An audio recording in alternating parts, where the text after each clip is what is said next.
Donne l'esprit impur de sortir maintenant. Donne l'esprit impur de sortir maintenant. Au nom de Jésus-Christ. Au nom de Jésus-Christ. Au nom de Jésus-Christ. Au nom de Jésus-Christ. Au nom de Jésus-Christ. Au nom de Jésus-Christ. Au nom de Jésus-Christ.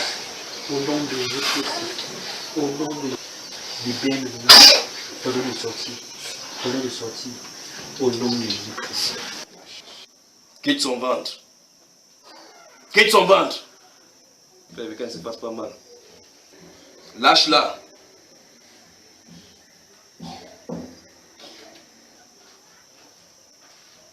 C'est terminé.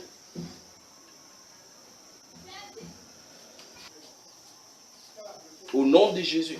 Gardez ça ouvert. Gardez ça ouvert. Lâche-la. Quitte son corps maintenant. Maintenant, c'est terminé. Allez, c'est terminé. C'est terminé. C'est terminé. Garde-la maintenant. Lâche-la. Lâche-la, c'est terminé.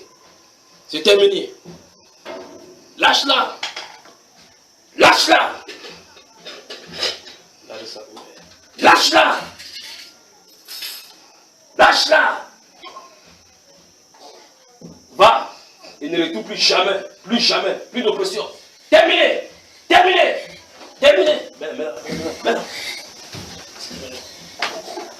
Lâche-la. Laisse-la. Laisse-toi. Mets-la comme ça. Voilà. Lève ta main maintenant. Laisse-la dans cette position. Restez vraiment calme. Laissez-la tranquille maintenant avec le Saint-Esprit. Lève-toi, madame. Lève-toi, tu es libre.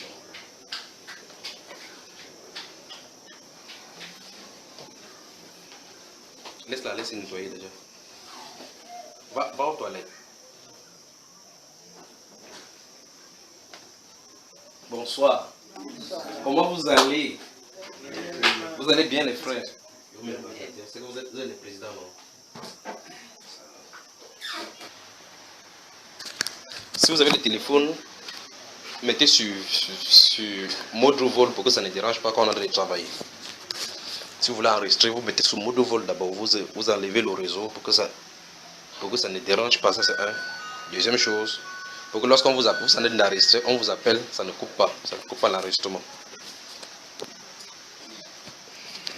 Que le Seigneur Jésus vous bénisse. Si le ventilateur vous dérange là, j'arrête d'abord, parce qu'après il ne fait pas chaud, non? On laisse le ventilateur. Ok. Bon, je suis à votre service maintenant. Qu'est-ce qu'on fait?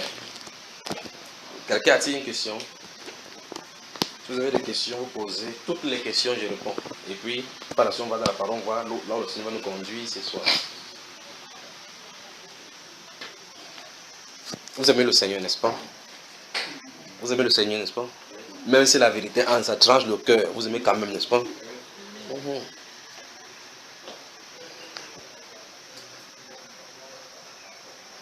Les deux dernières séances, nous avons vu attention, ou bien comprendre les avertissements pour éviter l'apostasie, quelque chose comme ça. Et nous avions dit que cette séance, nous parlerions des miracles et autres.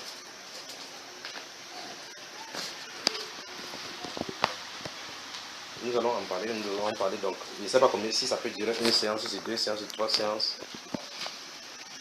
Bon, commencez donc à noter alors, noter. On pourra lire certains des versets que je vais donner maintenant, puis d'autres, je vais en parler. Commençons, notons Matthieu 24.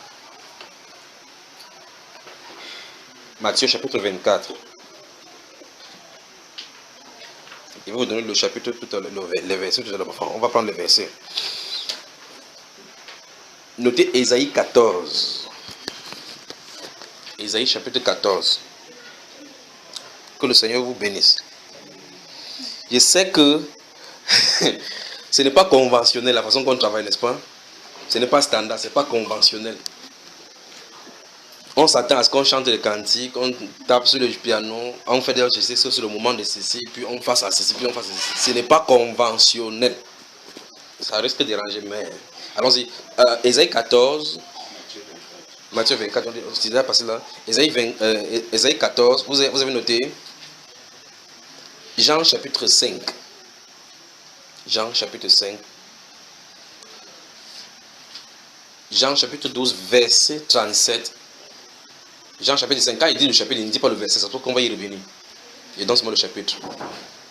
Jean chapitre 12 maintenant, le verset 37, c'est ce qu'il dit, n'est-ce pas? Le chapitre 14, du livre de Jean aussi. Chapitre 14, le verset 12.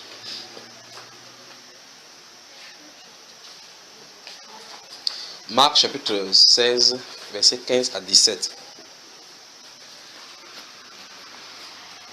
Marc le chapitre. Comment tu descends, ma soeur?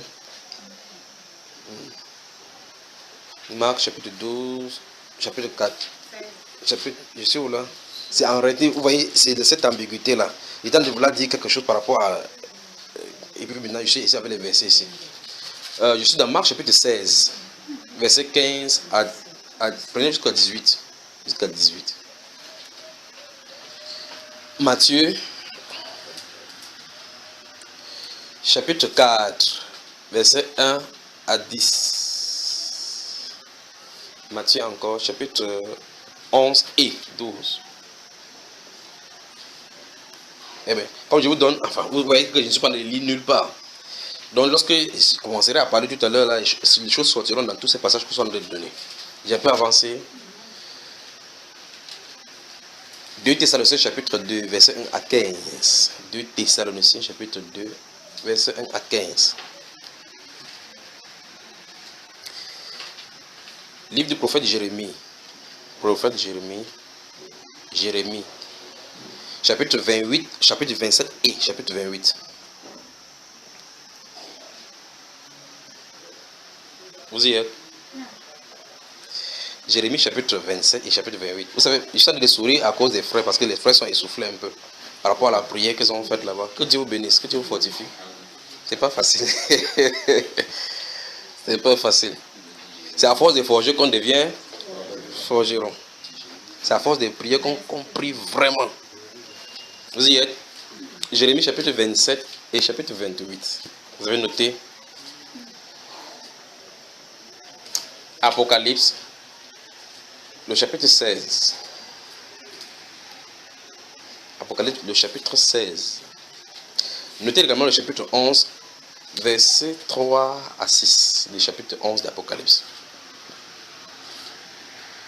Vous y êtes? Notez Hébreux chapitre 2. Hébreux chapitre 2. Par le pasteur qui a le pasteur, il dit que comme ma femme note, hein, le pasteur lui, il dit comme ma femme note, ça va. Ma femme note c'est pour moi et c'est normal. Donc j'ai dit Hébreux maintenant chapitre 2, verset 4, n'est-ce pas?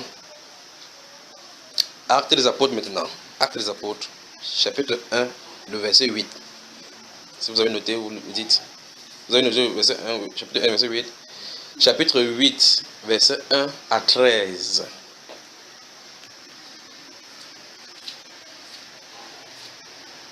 Chapitre 13, Actes des apôtres maintenant. Chapitre 13. Verset 8 à 14.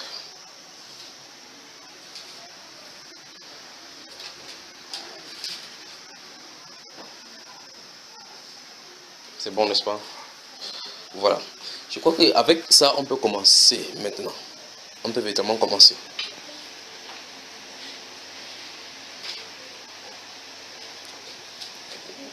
Puisque le Seigneur lui-même a ajouté les bénédictions maintenant à la lecture de sa parole. Et qu'il nous conduise maintenant. On peut y avancer maintenant. Donc, les 2 dernières semaines, nous avons mis en évidence le fait qu'il faut qu'on fasse attention. Parce que la Bible nous a montré, on a vu au fur et à mesure dans tous les versets que nous avons vus, que Dieu nous a mis en garde. Il a mis déjà les garde-fous pour que ceux qui vont venir par la suite ne soient pas surpris de ce qui est en train d'arriver. Et l'une des choses que nous avions dit, c'est que l'une des prophéties de la fin des temps, c'est l'apostasie. Et plusieurs fois, on a lu dans des versets où il a dit qu'il y a eu parmi le peuple de faux prophètes, il y aura parmi vous de faux docteurs. Donc on a de nous prévenir comme ça qu'il y aura de faux docteurs, on a vu cela. On a vu effectivement que l'apôtre Paul dit que l'Esprit dit expressément que dans les derniers temps, plusieurs abandonneront la foi pour s'attacher à des doctrines des démons. Donc les démons vont venir enseigner. D'accord? Ils se donneront un foule de docteurs. Le démon ne sort pas physiquement pour venir enseigner. Nous n'avons jamais vu un démon en train d'enseigner quelqu'un. Donc les démons sont dans les êtres humains en train d'enseigner en plein milieu chrétien. On a vu cela. Et la Bible déclare donc que, on a vu principalement dans le livre de 1 Jean chapitre 4, il a dit que bien aimé, n'ajoutez pas foi à tout esprit, mais sondez les esprits pour savoir s'ils sont des dieux, car plusieurs faux prophètes sont venus dans le monde. Reconnaissez à ceci l'esprit de Dieu. Tout esprit qui confesse Jésus-Christ venu en chair est des dieux. Et tout esprit qui ne confesse pas Jésus qui est venu en chair n'est pas des dieux. C'est celui de l'Antichrist dont vous avez entendu la venue qui est maintenant dans le monde. On a vu cela dans 1 Jean chapitre 4, versets 1 à 4. C'est ce qu'on a vu la dernière fois. Et nous avons vu particulièrement par rapport à ce verset que le fait que le Saint-Esprit dit « Mais éprouver les esprits », c'est un appel aux chrétiens à juger du jugement par rapport au discernement. Le fait que quelqu'un tombe dans les pièges de l'apostasie montre clairement qu'il n'a pas usé de l'autorité que Christ lui a donnée, le Seigneur. Le Seigneur Jésus-Christ dans Matthieu chapitre 24, verset 6 dit, quand on lui a posé la question par rapport, quel sera ton avènement? À quel signe serons-nous que ces choses arriveront? Il dit, prenez garde. Quand il a répondu, première chose, prenez garde que personne ne vous séduise. Prenez garde. Prenez garde. À chaque fois, la mise en garde. Nous avons vu l'apôtre Paul qui quittait, quand il voulait quitter la scène, dans Actes chapitre 20, verset 17 à 30, il a dit à ses disciples, il a envoyé appeler, on a dit, la dernière fois nous avons lu, des milliers, il a envoyé appeler à Éphèse les anciens de l'église. Lorsqu'il fut venu, il a dit que vous savez que je n'ai pas craint de vous enseigner publiquement et dans les maisons, et je vous ai annoncé tout le conseil de Dieu. Et me voici maintenant lié par l'Esprit, je m'en vais à Jérusalem, ne sachant pas ce qui est arrivé. Mais dans chaque ville où je passe, le Saint-Esprit m'avait dit que des liens de tribulation m'attendent. On a vu cela la dernière fois. Il dit maintenant, je suis plus du sang de vous tous. Vous aux yeux de qui j'ai prêché, j'ai passé pendant 2 ans en prêchant le royaume de Dieu et la repentance envers Dieu. C'est ce qu'on a lu là-bas. Il dit maintenant, voici, il se lèvera du milieu de vous. Je sais qu'après mon départ, je sais, quand il va quitter la scène, il se lèvera du milieu de vous. Des loups cruels qui n'épargneront pas point de troupeau. Vous entendez ce que l'apôtre Paul dit? Il dit qu'il sait que ça va arriver. Alors, il ne dit pas ça beaucoup plus cruel que ça n'arrive pas. Parce que ce sont les choses, il dit ces choses-là afin que les gens sachent que c'est censé dire. Quand les choses sont écrites dans la Bible, vous montez, vous descendez, ça doit s'accomplir. Parce que c'est la parole de vérité. Vous êtes d'accord, n'est-ce pas? Et nous avons lu une de ces fois également dans Jean chapitre 16, verset 2. Il dit que l'heure vient où quiconque vous fera mourir croira rendre un culte à Dieu. Ils vous excluront des synagogues. Nous avons lu cela. Et on a vu que c'est exactement ce qui arrive. Quand vous êtes dans un milieu où on ne dit pas la vérité, vous prenez position pour la vérité, c'est vous qu'on taxe des faux. On se lève contre vous. Pourquoi? Parce que peut-être vous n'avez pas une position, vous n'avez pas fréquenté, vous n'avez pas telle choses. On croit effectivement que c'est le fait qu'ils soient en train de prêcher, ou qu'ils sont les grands docteurs, qu'on les reconnaît publiquement, qui fait qu'ils soient admis de Dieu. La personne qui prend la position de Dieu, c'est la personne qui tient ferme dans la vérité. Il peut être seul, cette personne peut être seule, quitte à ce que la grande majorité soit raffinée, connue par le roi, connu par la terre, avoir le diplôme de reconnaissance, mais s'ils ne sont pas dans la vérité, ils sont totalement à côté de la plaque. C'est ça. Il s'agit d'être avec le Seigneur Jésus. Et être avec le Seigneur Jésus-Christ, c'est prendre la position de la vérité. Le Seigneur Jésus a dit dans Saint Jean chapitre 14, verset 6, il dit que je suis le chemin. Il n'a pas dit un chemin, un des chemins. Il a dit je suis la vérité et la vie. Et en Jésus-Christ, il ne peut pas avoir le mensonge et la vérité. C'est la vérité. Donc ça veut dire que si on veut dire quelque chose concernant le Seigneur Jésus-Christ, ça doit être conforme à ce que la Bible a révélé. C'est parce que conforme à la Bible a révélé, tout ce qu'on y ajoute, la Bible dit, vient du diable. Et donc nous avons également vu pourquoi le Saint-Esprit donnait l'avertissement que plusieurs personnes ne se mettent point à enseigner. Vous voyez, parce qu'on sera jugé plus sévèrement. Les gens croient peut-être que comme ils sont éloquents, ou bien le fait qu'on peut fréquenter dans une école, ça nous donne le droit d'enseigner directement. Ça, dans le cadre du monde, c'est quand même bon, parce qu'on peut regarder dans le cadre comme ça, comme avant l'époque coloniale, on regardait quelqu'un fréquentait, il arrivait au niveau de CPE, on le prenait, il devenait maître d'école, après 4 ans, il est directeur d'école sans avoir passé à une école de formation. Mais aujourd'hui, pour être directeur d'école, il va falloir que vous ayez un ministre à Yaoundé. Pas vrai? Que vous négociez. Avant, on venait au quartier, on choisissait les gens pour être militaires, d'autres refusaient même d'être là, pour entrer au concours militaire. Aujourd'hui, les gens négocient pour aller, pour qu'on les tue. Et d'autres personnes donnent à l'argent, ils ne parviennent pas à entrer dans le recrutement militaire. Pourtant, c'est là où les gens fuyaient avant. On venait les ramasser pour qu'ils vont sur le monde à l'envers. Qu'est-ce qu'il veut dire? Ces potentialités-là qu'on met au service du monde, dans le corps de Christ, ça a son fonctionnement.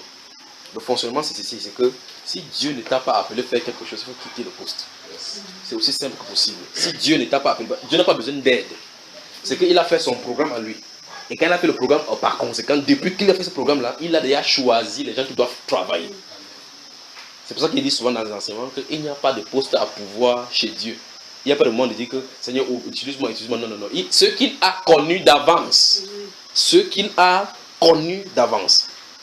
La Bible déclare dans le livre d'Éphésiens chapitre 1, Les versets, si vous lisez votre verset, verset 9 et verset 10, que c'est un plan que Dieu avait préparé en lui-même pour le mettre à exécution lorsque le temps sera accompli.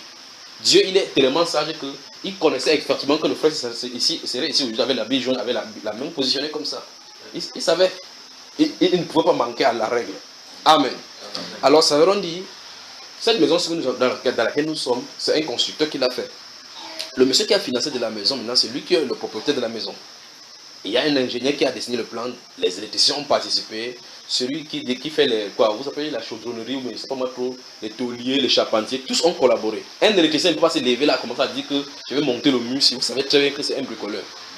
Il vient mettre le câble dans le mur, il place l'interrupteur, il connaît que en électricité, de la partie du sol jusqu'à la partie où l'interrupteur se pose, c'est 70 cm, c'est la norme là-bas, c'est le standard. Mais vous donnez ça à un maçon, le maçon ne doit pas savoir, il peut mettre ça n'importe où. Croyant que si on met n'importe où, l'essentiel c'est quand on met ça au mur. Mais l'électricien va savoir que de la porte à là où il y a l'interrupteur, ou bien de la hauteur du ciment jusqu'en haut, ça respecte une certaine norme, il y a une éthique. Or, vous ne pouvez pas savoir toutes ces choses-là. Vous ne pouvez pas en même temps être spécialiste en maçon, spécialiste en chaudronnerie, spécialiste ici. Tu dois avoir ce que tu dois faire. Vous comprenez cela? Alors, donc, dans cette maison-ci, toutes ces personnes-là ont fait le temps que quand ils finissent de mettre, il y a le carreleur qui vient mettre là-bas. Le peintre vient, quand ils ont fini totalement, le peintre vient passer la peinture au mur. Vous pouvez voir en croyant que non, c'est tout seulement, il suffit de plonger la lettre de mettre. Mais le peintre va te dire que cette composition, ce style de mur, il faut mettre telle chose avant, induire de telle chose avant de mettre la peinture.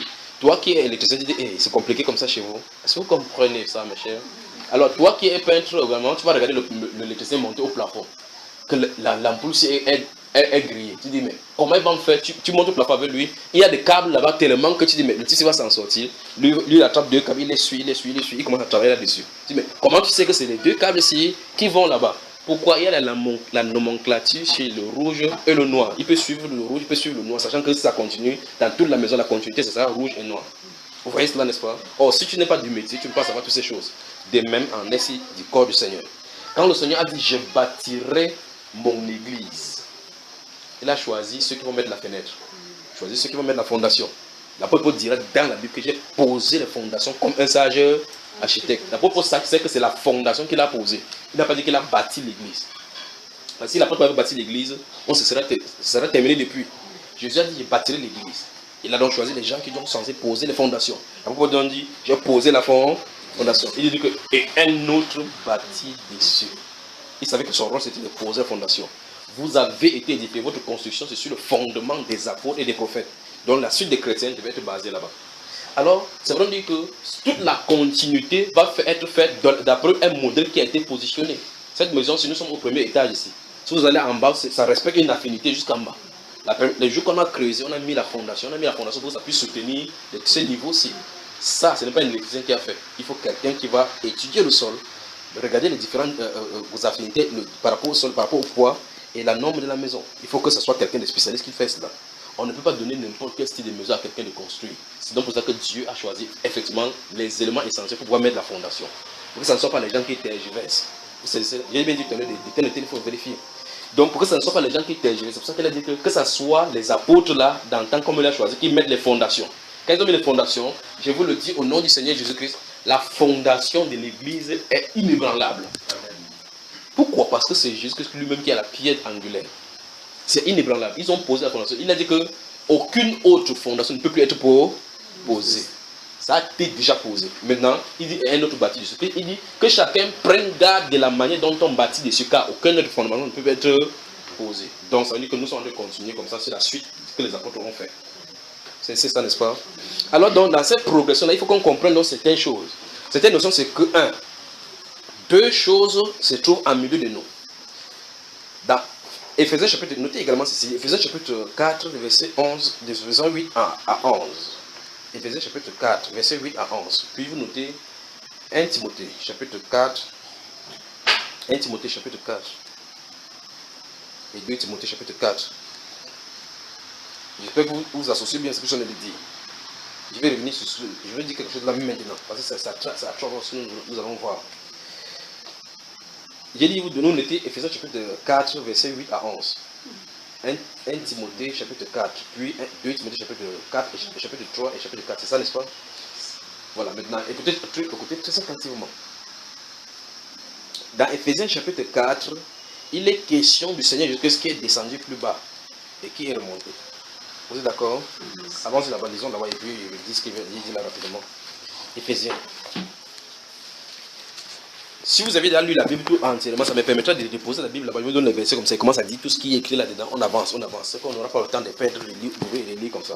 Mais c'est toujours bien d'ouvrir et lire et vérifier. Ne soyez pas de ceux qui ont dit que non, non. Tel verset dit comme ça, on dit que non, non, non, non, non, je connais, j'ai dit. Il faut vérifier. Parce que votre cerveau peut vous jouer des sales tours. Alors maintenant, Éphésiens chapitre 4, regardez le verset 8. Regardez. Vous y êtes? Éphésiens. C'est fort, hein? Éphésiens chapitre 4, verset 8. Je vais lire là. C'est pourquoi il est dit, étant monté, je vais vraiment que vous ayez les yeux là-dessus. Parce que ce qu'on va faire ce soir tournera autour de ceci. Quand on va quitter ici, sur la terre, on va rentrer dans les cieux, on va continuer. Ok, maintenant. C'est pourquoi il est dit, étant monté en haut, il a amené les captifs. Vous avez vu le temps du verbe, mes chers? On dit c'est pourquoi il est dit. Je crois qu'il va falloir comprendre à partir du verset 5. Regardez, il va prendre le verset pour que vous compreniez pourquoi on dit cela. Il y a un seul Seigneur, une seule foi, un seul baptême, 6. Un seul Dieu et Père de tous, qui est au-dessus de tous et parmi tous et en tous. Je vais d'abord m'arrêter. Ça ne veut pas dire que Dieu est dans tous les êtres humains. Il parle des chrétiens ici. Donc il faut que vous dites que Dieu est en tout le monde, que Dieu est en toi, Dieu est en moi, Dieu est en nous. C'est comme les païens disent là. Verset 7. Mais regardez très attentivement. Mais à chacun de nous, la grâce a été donnée selon la mesure du don de Christ. Donc à chacun, comme il est en tous les chrétiens là, il y a une mesure de don de Christ qui a été donnée à chacun.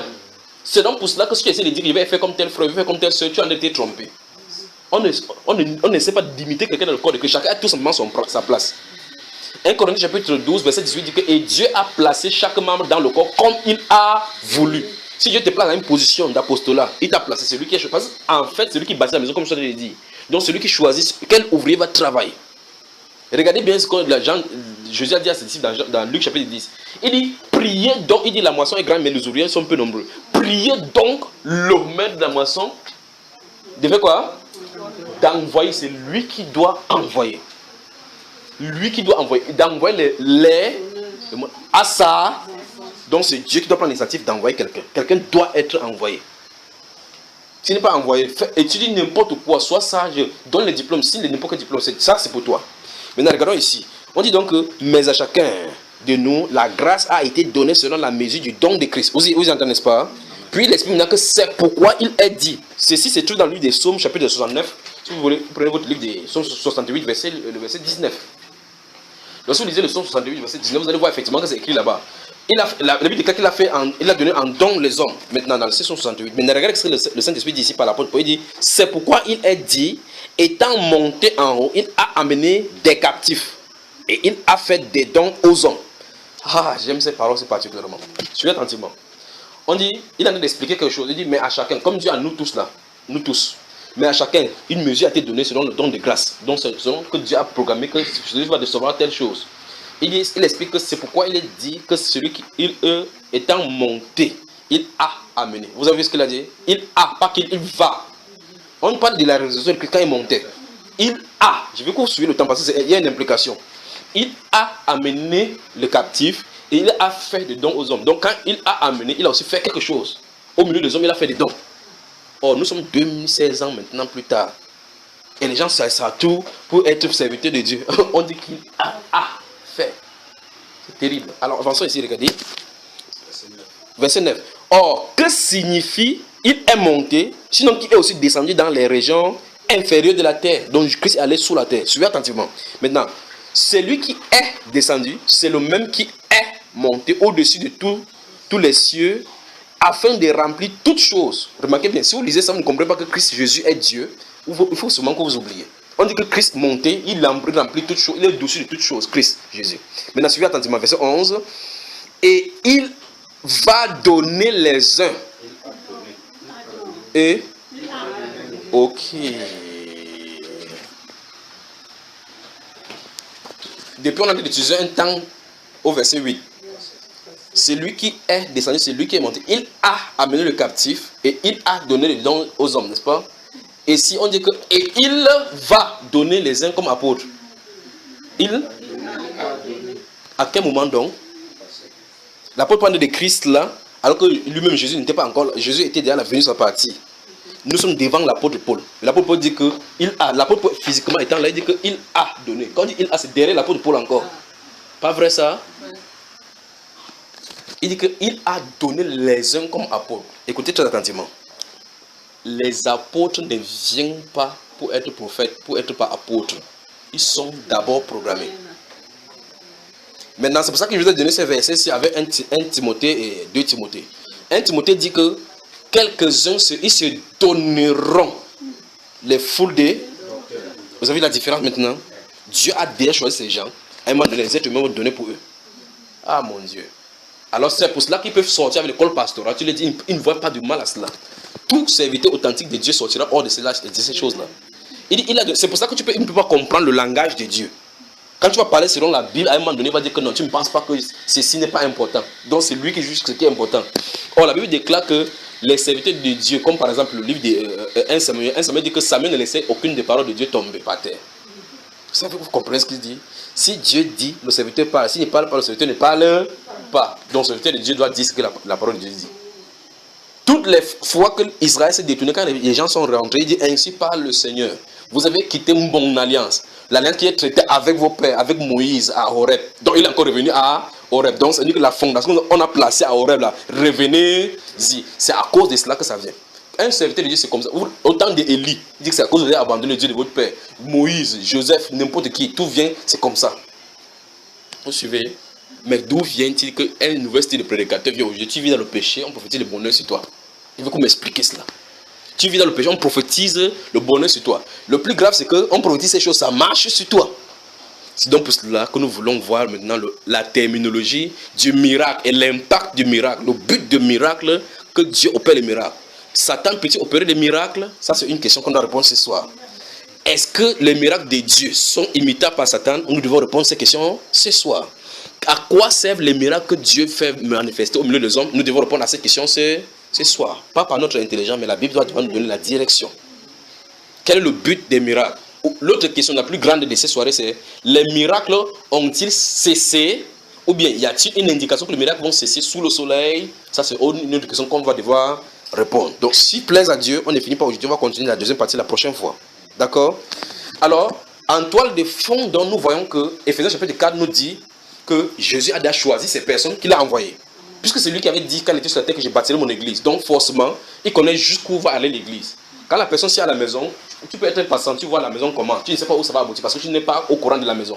Mais quand celui qui a commandé la maison veut la maison, il sait où il veut parce qu'il voit ça dans sa vision. Il voit ça dans sa vision, là où ça va finir. Quand la maison finit, il dit maintenant je suis d'accord, il peut réceptionner cette maison-ci. De la même façon, de l'extérieur, personne ne peut savoir c'est quelle église du Seigneur. Mais lui, il connaît parce qu'il connaît la chose de la fin avant le commencement. Donc, il connaît là où l'église en est d'aller. Et par conséquent, s'il connaît comme ça, il sait exactement qui sera où et qui va faire quoi. Par sa préscience, il peut donc prédestiner quelqu'un à faire un travail. Alors l'apôtre Paul dira dans Galates chapitre 1, le verset 15, il dit, mais lorsqu'il plut à celui qui m'avait mis à part dès le sein maternel. On le met dès le sein maternel, quand il naît, on sort, Dieu dit que c'est toi que j'ai choisi. Est-ce que vous saisissez que c'est toi qui es choisi, qui va bâtir l'église? Mais il grandit dans le judaïsme, il fait des études à Rome, il fait des telles choses, l'église n'est pas encore née, jusqu'à quand Jésus vient maintenant, il dit que l'église va commencer, il dit maintenant, viens faire ce travail-là. Or, quand il est né, il n'y a pas ce travail-là je ne sais pas si vous saisissez. Quand il était né, il n'y a pas ce travail-là. Mais il grandit, le plan de Dieu est là. Donc, il est né au moment où le plan de Dieu pour lui devait s'accomplir. À Jérémie, il dit qu'avant que tu ne sois conçu avant ta mère, je t'avais établi prophète. Vous entendez ça? Je t'avais établi. Donc, il naît comme ça là. Il peut aller à l'étude ici, faire ceci. Le monde vient dire que Jérémie, lève-toi pas, il dit que je ne peux pas parler. Je suis un jeune. Ne dis pas que tu es jeune. Qui a fait la bouche? Et c'est toi. Il sera avec ta bouche. Vous comprenez? Maintenant, quelqu'un dit, oh Seigneur, Jérémie est jeune, il ne sait même pas parler bien le message là. Envoie-moi. Il t'a appelé. La Bible déclare donc qu'ils se donneront de foule de docteurs. Je veux que vous voyez l'implication biblique. Ici, nous voyons effectivement encore que les choses qui vont sortir en grand nombre, enfin, de la fausseté, seront en grand nombre. On dit qu'une foule de docteurs. Or, ici, on dit qu'il a fait les uns comme pour les autres. Comme vous entendez dans ces sons-là, un petit groupe. Vous entendez ça? Il a d'abord dit, la moisson est grande, mais les ouvriers sont peu nombreux. Ils sont peu. Mais aujourd'hui, vous voyez, chaque année, dans une école de théologie ici, dans la ville, s'il y en a 5 ici, là, chaque année, au moins 300 sortent dans une école. Donc, par année, comme on sort dans la graduation, dans les universités, des trucs d'avocats, et autres là-bas, ils sortent aussi chez les chrétiens comme ça.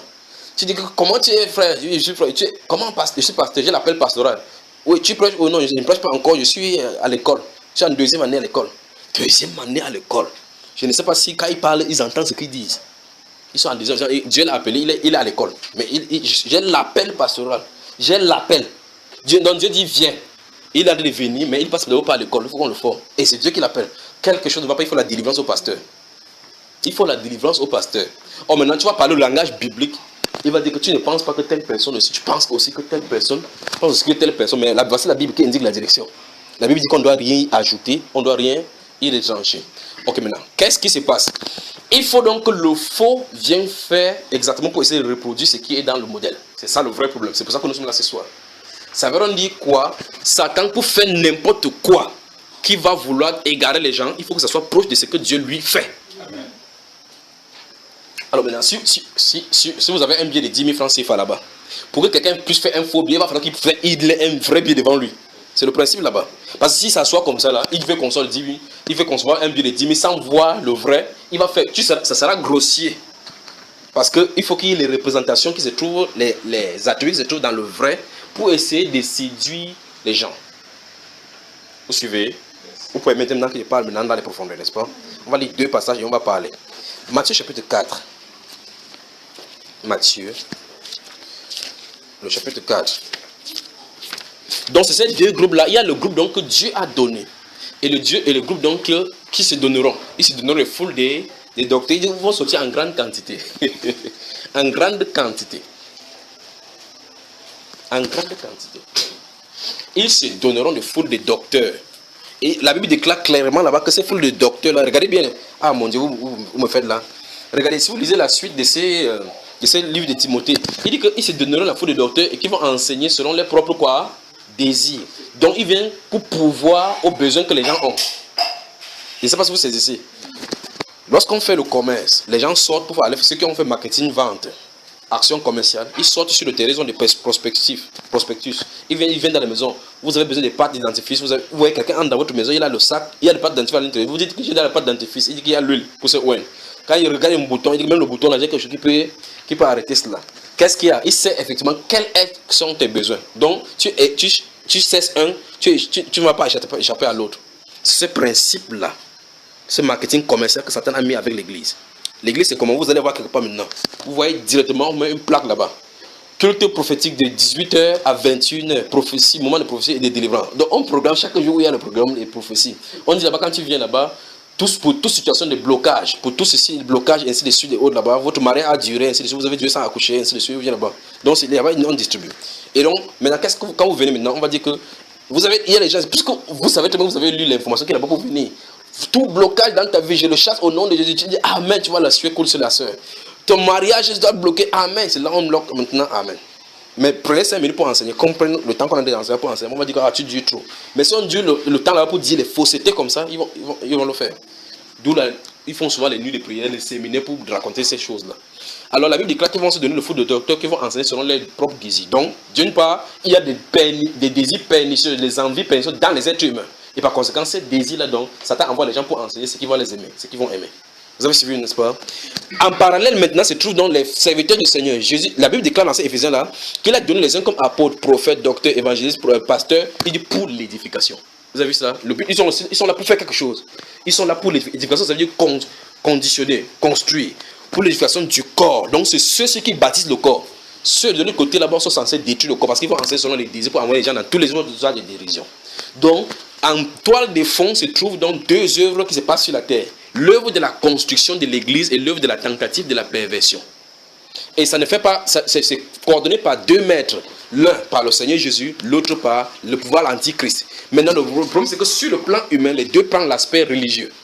Et tous usent le nom chrétien. C'est ça le vrai problème.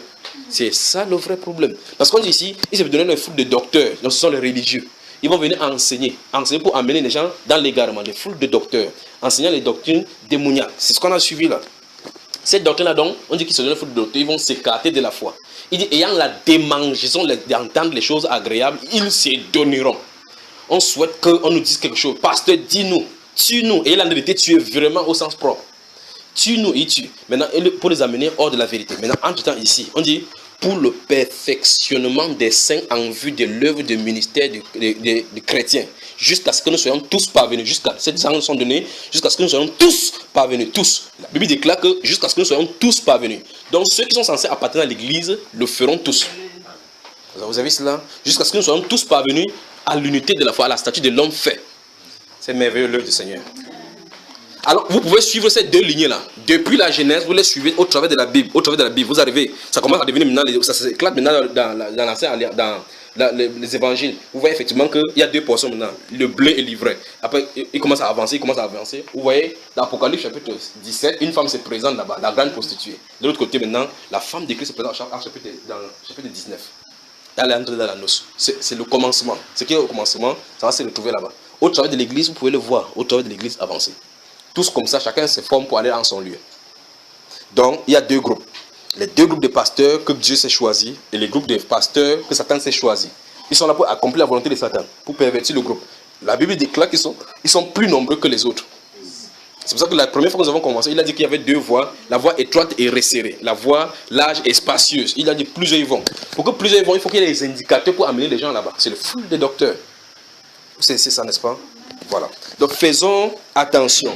Le vrai problème, c'est que les deux sont tellement proches dans les façons de faire, au point où, la dernière fois nous avons vu, le Saint-Esprit nous a donné donc les règles pour pouvoir faire, comment discerner donc l'esprit antichrist. Il a dit, prenez garde que personne ne vous séduise. Dans le livre de Marc, il dit quoi dans Marc au chapitre 6, qu'est-ce que je dis que prenez garde de ce que vous entendez. C'est ça. Donc il faut qu'on prenne garde. Il faut qu'on prenne garde. D'où la nécessité de comprendre tous ces avertissements pour pouvoir éviter l'apostasie. Maintenant, nous allons aller à un certain niveau de l'apostasie. La séduction par les miracles.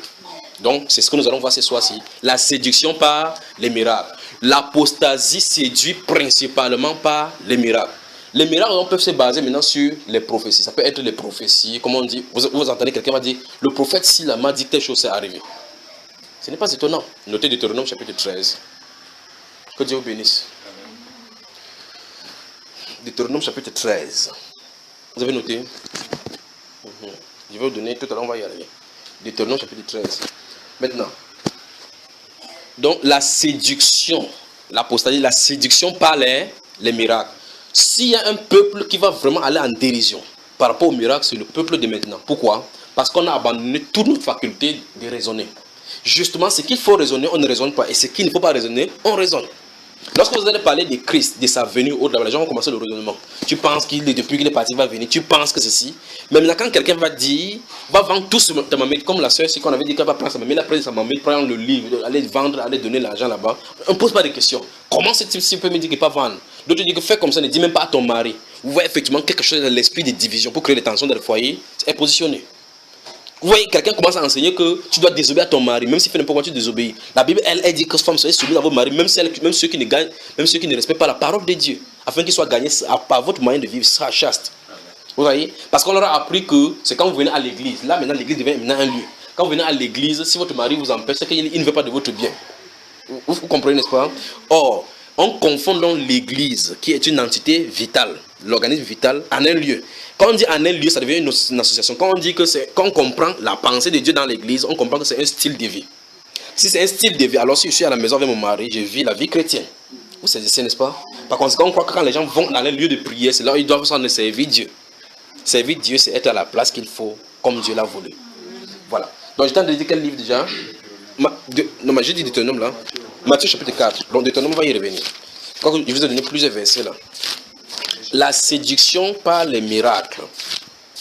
Disons cela, on sera surpris, crois bien. Puis on va aller dans Ésaïe. Que Dieu vous bénisse vraiment. Que Dieu vous bénisse. Je vais à partir du verset 1 maintenant. Suivez attentivement, s'il vous plaît, suivez dans votre Bible. Alors Jésus fut amené par l'Esprit dans le désert pour être tenté par le diable. Vous avez suivi ce qui est écrit là? Qui a amené Jésus dans le désert? L'Esprit l'a amené dans le désert. Le voici. Tente-le. Comme tu es trop fort. L'Esprit. L'Esprit là-bas c'est grand, c'est l'Esprit Saint. Maintenant suivez. Verset 2. Après après avoir jeûné 40 jours et 40 nuits, il eut faim. Vous avez vu? Il eut faim. Le tentateur, voilà l'un des noms de Satan, quand j'entends le tentateur s'étant approché, lui dit, écoutez très attentivement, si tu es fils de Dieu, ordonne que ces pierres deviennent des pains. Première question, ses disciples savaient-ils que ces choses-là se déroulaient dans le désert? Non. Je vais vous dire que vous compreniez quelque chose. Ça veut dire que lorsque Dieu, le Seigneur qui était dans la solitude, Satan était proche de lui. Il dit que ce sont les gens qui se connaissent. Satan et Dieu, ils se connaissent. Ils font seulement les histoires. Il y a seulement répercussions sur nous. Il y a des choses qui se décident en haut là-bas. On n'est pas au courant. On voit seulement répercussions ici sur la terre. Si on n'avait pas écrit ça dans la Bible telle qu'on a là, on ne peut pas savoir que quelque chose s'est passé. Suivez attentivement. Donc il est seul avec Satan là-bas, dans le désert. C'est pour dire quoi? Si cette personnalité est venue jusqu'au Fils de Dieu vivant, pour parler et le challenger face à face, mesurons avec qui nous avons à lutter. C'est d'abord la première chose. C'est pour ça que nous sommes allés dans ce livre. Il faut qu'on mesure le calibre de la personne qui est au-dessus de nous. Parce que la Bible déclare que si notre évangile est encore voilé, il est voilé pour ceux qui périssent, pour ceux dont le Dieu de ce siècle a voilé le visage. Vous entendez ça? Donc mesurer avec qui on dit que si l'évangile est voilé, c'est-à-dire que si tu prêches l'évangile à quelqu'un, il discute ou bien il fait les philosophies, Satan l'a voilé. Il n'y a pas d'êtres humains qui sont passés sur la terre ici que Satan n'a pas giflé. Il n'y en a pas. Dernier en date donc le Fils de Dieu, le Seigneur Jésus-Christ lui-même. Il est venu devant lui, il ne lui a pas dit bonjour. Il dit que si tu es fils de Dieu, tu dis quoi là? Si tu es fils de Dieu, qu'est-ce qu'il dit? Si tu es fils de Dieu, ordonne que ces pierres deviennent des pains. Il sait donc que le Fils de Dieu a le pouvoir de la création. Il sait que c'est le Fils de Dieu qui parle, les choses changent. Il sait. Satan connaît ces choses-là. Parce qu'ici, il a détesté sa puissance de création. Donc, puisque tu as dit que la lumière soit, la lumière fut. Dis, alors ça, si tu es fils de Dieu, pourquoi on voit vraiment que ce soit ton identité ici? Manifeste ça ici, on voit. Oh, Dieu ne marche pas selon le convoitise. Et Satan il n'est pas là pour marcher selon le convoitise de Satan. Il veut que vous voyez quelque chose. La personnalité de l'individu qui gouverne le monde dans lequel nous nous trouvons. Faisons attention. Parce qu'on dit que Satan, non, il faut dans le match, que Satan, c'est qui, il ne peut rien me faire. Regardez très attentivement. Avançons là. Jésus répondit, il est écrit. Le Seigneur nous a montré que quand le tentateur va venir, pour faire n'importe quoi, la solution se trouve dans les Écritures. Pour que la tentation vienne, il y avait quelque chose d'abord préalable qui avait été écrit. Tout ce qui a été écrit pour nous conduire et par conséquent pour nous mettre en garde contre Satan et pour nous prémunir de lui et pour nous montrer comment lutter contre lui. C'est pour ça que les Écritures sont données. Tout ce qui est écrit, c'est pour nous prémunir contre Satan, pour nous mettre en garde contre lui et les manières de nous combattre afin de pouvoir arriver à bon port dans le royaume que Dieu nous a donné.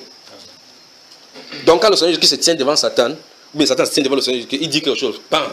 Jésus dit qu'il est écrit. Donc avant que Satan ne vienne, il y a déjà la riposte contre lui qui ont été préparées. C'est-à-dire, les solutions viennent avant les problèmes. Voilà. Maintenant, regardez ici. Il dit, Jésus répondit, verset 4, il est écrit, l'homme ne vivra pas de pain seulement, mais de toute parole qui sort de la bouche de Dieu. On pouvait lire cette parole-là, s'il n'y a pas la tentation, on pouvait lire cette parole-là n'importe comment, on passe comme toutes les autres paroles, jusqu'à ce que la tentation, la puissance qui veut challenger ces paroles-là vienne correspondante. Il sort cette parole-là. C'est ici, n'est-ce pas? Maintenant, continuons. Verset 5. Le diable demanda à Jésus de venir le suivre dans la ville sainte. Le diable demanda à Jésus de le suivre dans la ville sainte. Il le plaça sur le haut du temple. C'est ça, n'est-ce pas? Vous avez vu? Et je suivez attentivement. Qui transporta? Transporta qui? Un prédicateur met la main dans la poche que Satan ne peut rien me faire. Il ne peut pas venir chez moi, il y a le feu autour de moi. Il y a le feu autour de ta maison. Il porte Jésus, lui, le Dieu de gloire. Hein, frère, faisons attention l'individu que nous sommes en train de vouloir faire. Je vais le présenter d'abord, avant d'entrer dans la séduction par le milieu, pour qu'on sache exactement avec qui nous avons affaire. Il connaît chaque individu qui sont passés sur la terre ici. Donc c'est un vieux. C'est donc pour cela que les gens vont à quelque part, que je suis allé quelque part, le marabout a dit que mon grand-père, il a parlé de mon grand-père, c'est normal. Il s'attend les démons depuis qu'il suivait ton grand-père. Dès qu'il venir te dire que le grand-père est comme ça, parce que tu viens de demander à ton père que mon grand-père était comment, il décrit, le marabout l'a dit vrai. Une entité lui a raconté. si vous voulez savoir exactement comment est mort Jésus, interrogez un démon, il va vous dire comment il était à la croix. Donc ce sont les gens qui se baladent ici en disant que non, il est mort sur le poteau, il est mort ici. Vous blaguerez comme ça, mais c'est eux qui créent juste là dans le désordre pour régner. Un démon, vous allez taper un démon, vous le mettez devant vous, comment Jésus est mort, il va vous dire la vraie vérité. Ils étaient sur la terre quand il était là, il dit que fils de Dieu, tu es le fils, je connais qui tu es. Ils ont dit ça, non? Je connais qui tu es le fils du Dieu très haut, tu es venu, et ils connaissent même sa mission, il dit que tu es venu pour nous perdre. Ils le connaissent. Faisons attention. Et Jésus n'a pas dit qu'il ne connaît pas. Il lui a dit avec les disciples, il a dit que je voyais Satan tomber du ciel comme un astre brillant. Donc ce sont les gens qui se connaissent entre eux là-bas. Nous sommes seulement les victimes, malgré nous, ici sur la terre. Quand on péchait, vous étiez là, tu es né chez ton père. On a seulement dit que tu es né chez les Bassans, on dit que les Bassans étaient les anciens maquisards. Tu vas faire comment pour se retrouver là-dedans? Si on dit maintenant les Bassans, les anciens maquisards, n'est-ce pas, tu es dedans? Tu vas faire comment pour fuir? Alors maintenant, on dit que c'est quoi? Il faut seulement que chacun soit à la position que Dieu l'a appelé. Donc ici, on dit que c'est Satan, le diable qui a transporté Jésus dans le haut du temple, dans la ville sainte. Il le plaça. Il dit, mon gars, ok, monte sur l'escalier là-bas. Saute! Regardez ce qu'il dit. Il y a quelqu'un qui m'a posé la question sur Internet, il m'a posé la question. La tentation était en esprit ou en chair. Les esprits ne cognent pas les pieds. Écoutez, regardez ici, regardez. Le diable le transporta dans la ville sainte, le plaça sur le haut du temple et lui dit, si tu es fils de Dieu, jette-toi en bas, car il est écrit, il donnera des ordres à ses anges à ton sujet, il te portera sur les mains de peur que ton pied ne heurte contre une pierre. Donc c'était physique. Donc c'était physique. Tombe là-bas parce que c'est au physique qu'il y a l'os. Tu casses ton os là, tu vois. Et Satan savait que Satan, regardez la personne qu'on a de dire. Ce verset-là n'a jamais dit qu'on parlait comme ça de Jésus parce que Satan vient de donner l'explication. Il dit que c'est écrit à ton sujet. Regardez bien ce qu'il dit. Il dit, verset 6. Et lui dit, si tu es fils de Dieu, jette-toi en bas, car il est écrit, il donnera des ordres à ses anges à ton sujet. Satan savait que ce verset écrit, ça parlait de Jésus. Vous voyez ce que Satan fait? Jésus n'a pas dit que tu mens. Qui a dit ça à mon sujet? Parce qu'il sait que l'écriture se réfère à Jésus. Je recommence encore. Si vous voulez la Bible, Satan connaît ce qu'il le concerne là-bas. La Bible déclare ici qu'il est descendu, sachant qu'il n'a qu'un peu de temps. C'est pas ce qu'il écrit. Voilà. Donc quand il va descendre là-bas, il va descendre avec une grande colère. C'est écrit de lui. Lui-même il connaît. Le vrai problème c'est qu'il n'y a plus de chemin retour pour lui. Qu'est-ce qu'il faut faire? Il faut qu'il rentre avec le grand nombre au maximum. On vous condamne, par exemple, vous êtes en prison. Vous avez 3 ans de prison qu'on vous a condamné. Vous allez, c'est pour cela qu'on fait des tranches de prison où on dit que c'est la section des condamnés à mort. Parce que c'est la section des condamnés à perpétuité, ainsi de suite. Pourquoi on ne les mélange pas? On peut prendre un mineur, on peut mélanger chez les condamnés à mort. Quelqu'un est condamné à mort. Tu viens là-bas, tu le tentes. S'il crève ton œil, on va encore le condamner. Est-ce qu'il y a une autre condamnation plus que les condamnations à mort? Non. Donc ça dit celui-là, il faut l'éviter. Si on dit condamné à mort, c'est pas que c'est pas pendaison au Cameroun, pas pendaison, pas fusillade. C'est ce qui est écrit dans le code pénal. Alors, si c'est pas fusillade, il sait qu'un de ces jours, on va dire que condamné à mort, aller là-bas, on va le mettre là-bas, on fait pas. Donc si tu tues, vous dites condamné à mort, la mort c'est la mort. Il est déjà mort. Satan, lui, il a déjà été décrété comme étant pour l'enfer.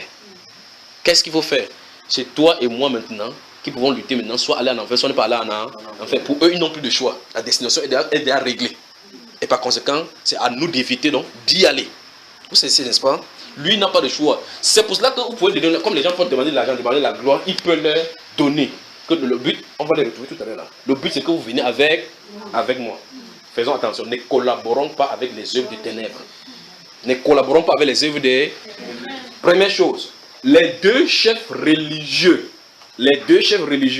Jésus qui bâtit l'église, Satan qui est le prince de la puissance de l'air, qui est le Dieu de ce siècle, qui a l'église, la grande apostate, la Babylone la grande, se trouve côte à côte en train de parler des Écritures, oui ou non? Oui. Voilà. Vous avez vu quelque part, Satan a cité le verset biblique de sa propre Bible. Non. Il a cité la Bible de qui? Je vous ai dit tout à l'heure là que pour qu'il vienne prêcher, il va prendre ce qui est de la Bible. Donc il faut qu'il limite ce que Dieu a fait sur le modèle là-bas.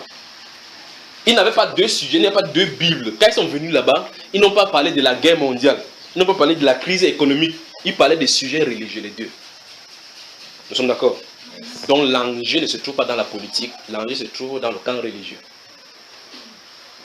Le danger se trouve de la séduction. La séduction, le monde est déjà séduit. Le danger de la séduction se trouve en plein milieu chrétien. C'est-à-dire le fait que tu crois que tu es en train de servir Dieu et que tu es sur la mauvaise voie, c'est ça le plus grave. La terrible dérision de la fin du siècle.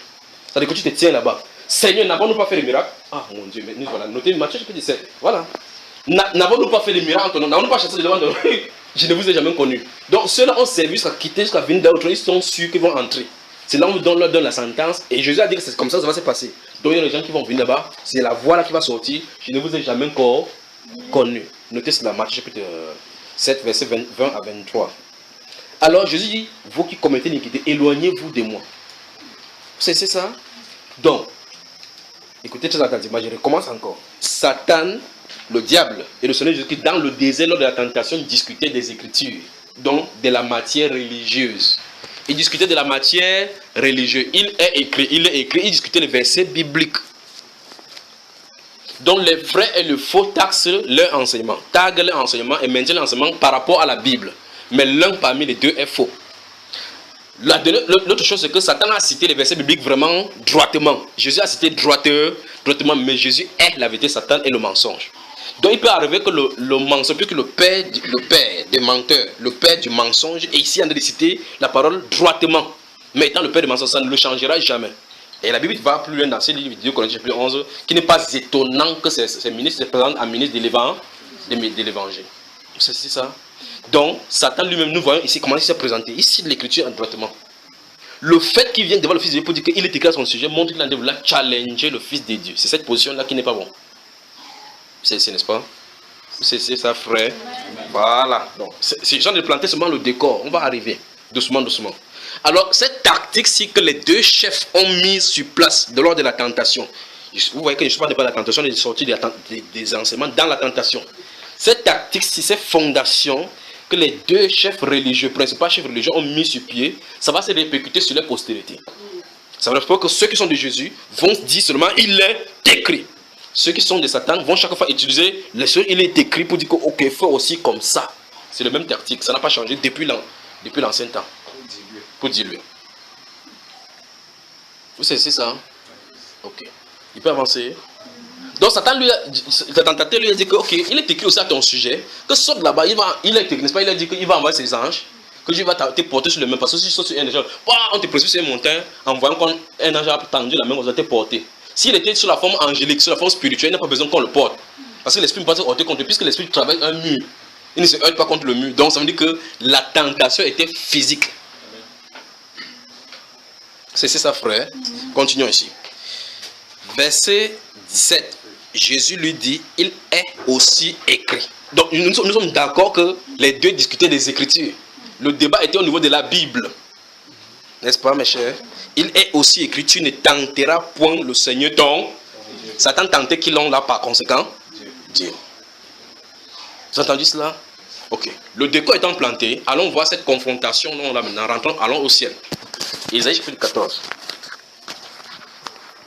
Souvenez-vous, je sens de parler de la séduction par le miracle. Je sens d'aller doucement pour vous montrer que ces choses-là sont prévues.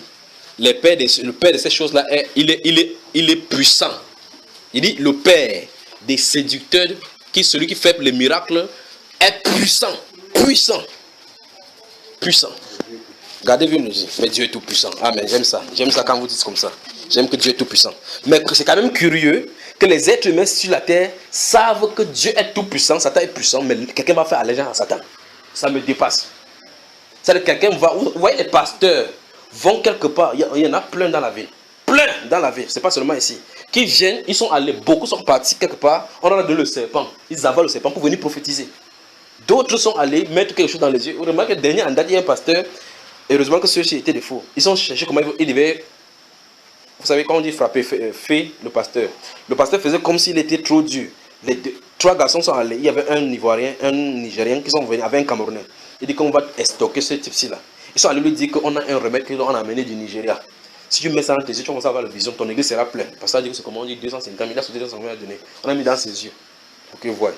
Frère, même si ceci n'était pas vrai, il est déjà possédé. À cause de cet acte-là. Vous savez ça? La Bible nous enseigne à chapitre 8, je vous ai donné cela, que Simon, lorsqu'il a vu que le Saint-Esprit était donné par l'imposition de main, il a commencé à vouloir produire de l'argent. On dit qu'il est dans un filet amer, qu'il précise, il était possible qu'il soit en train de délivrer. Vous voyez ce qu'un pasteur peut faire? Ça suppose que si c'était des sorciers, on aurait mis comme ça l'esprit de sorcellerie. Il va commencer à voir, il peut s'asseoir, Et il regarde comme ça, il dit que toi tu as tes choses, toi tu as tes choses. Qu'est-ce qui se passe? Ce sont les esprits qui sont sur toi et sur lui qui sont en train de communiquer. Et on va voir cela dans la Bible. Faisons attention. Faisons attention. L'objet, c'est notre âme. L'objet, c'est notre âme. Ok. Ok. Chapitre 14 d'Ésaïe. On y va? Voilà. Verset 3 et suivant. Et quand l'Éternel t'aura donné du repos, après tes fatigues et tes agitations, et après la dure servitude qui te fut imposée, écoutez très attentivement, alors tu prononceras ce chant sur le roi de Babylone. Vous avez vu cela? Le roi de Babylone. Je vous ai dit tout à l'heure, quand on sort dans Apocalypse chapitre 17, sa femme se trouve là-bas. C'est la reine là-bas. Quand il y a la reine, il y a le roi. D'accord? Donc il faut que le roi ait sa femme. Comme Christ a sa femme, il faut que le roi aussi ait sa femme. On dit donc qu'on prononce le contraire, quoi, cette complainte, ce chant-là sur le roi de Babylone. Suivez le chant. Quand on parle de chant, ce n'est pas une chanson qu'on chante comme on chante ici là. Ce sont des prophéties, des oracles qu'on a de proclamer sur la personne. Regardez. Et quoi, le tyran, entouré tyran. Et quoi, le tyran n'est plus. Isaïe en a écrit 800 ans avant que Jésus ne vienne pour pouvoir être tenté, comme on a vu dans Saint Matthieu chapitre 4. Il dit, et quoi, le tyran n'est plus. L'oppression a cessé. Donc quand Satan n'est pas là, son oppression cesse. N'est-ce pas? Enfin, je crois que vous ne les influencez pas, mais vous l'admettez ou non, c'est de lui qu'on a de parler ici. Et quoi? Le tyran n'est plus, l'oppression a cessé. L'Éternel a brisé le bâton des méchants. Remarquez-moi, on a écrit, l'Éternel a brisé, pas qu'il va briser. Le prophète Isaïe a de regarder dans la vision, il a de voir l'accomplissement de ce qui va arriver sur Satan. Ça, c'est longtemps avant que Jésus lui-même ne vienne sur la terre. Regardez, la verge des dominateurs, vous y êtes? Celui qui, dans sa fureur, frappait les peuples. On parle de Satan comme ça. Celui qui, dans sa fureur, frappait les peuples. Voilà, le vrai problème, c'est que, vous voyez comment ça m'étonne. On dit, voici, si les gens vont à la Bible de la bonne façon, ils vont savoir qui est Satan. Chacun doit seulement en faire un individu à qui il faut seulement fuir. Mais les gens vont faire allégeance jusqu'à ces personnes devant Satan pour l'adorer.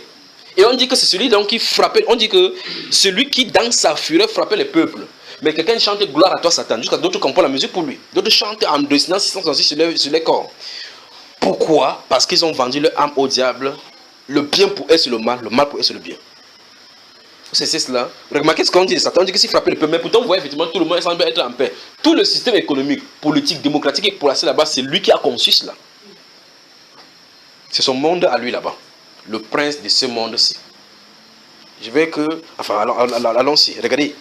Il dit, verset 6, celui qui dans sa fureur frappait les peuples par des coups sans relâche. Vous avez vu ce qu'on parle de Satan? Écoutez, celui qui dans sa colère subjuguait les nations. Je dis que je recommence encore ce qu'il dit tout à l'heure. Faisons attention à l'individu appelé Lucifer.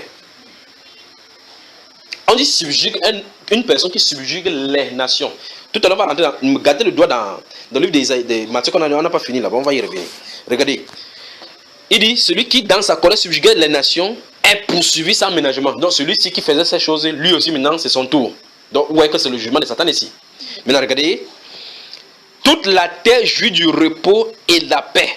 Donc ça veut dire que c'est un moment donné où on le traite. Vous allez dans l'Apocalypse chapitre 20, vous allez voir effectivement de quoi il est question là-bas. Lorsqu'on va le trapper pour 1000 ans, et puis maintenant il y aura la paix sur la terre. Vous voyez, n'est-ce pas? Ok, regardez. On éclate en chant d'allégresse. Les cyprès, même les cèdres du Liban, se réjouissent de ta chute. Vous avez vu cela? Les cèdres du Liban chantent de sa chute. Ok, maintenant. Depuis que tu es, maintenant on commence à pointer du doigt quelqu'un. Depuis que tu es tombé, personne ne monte pour nous abattre. Oh, c'est terrible. Le séjour des morts se met jusque dans ses profondeurs. Donc il y a des champs à l'intérieur là-bas dans le séjour des morts. Il dit, pour t'accueillir à ton arrivée. Il réveille devant toi les ombres, tous les grands de la terre. Vous avez vu cela? Écoutez, il fait lever de leur trône tous les rois des nations. Donc chacun est surpris. Regardez, regardez. Tous prennent la parole pour te dire, toi aussi, tu es sans force comme nous. Tu es devenu semblable à nous. Ta magnificence est descendue dans le séjour des morts. On parle de qui ici? Parce que quelqu'un avec qui il ne faut pas collaborer. Donc même s'il y a n'importe quel jouissant qui puisse donner maintenant sa fin, il a de vous entraîner là-bas. Attention. Dis à ton voisin, ne collabore pas de proche ou de loin avec Lucifer.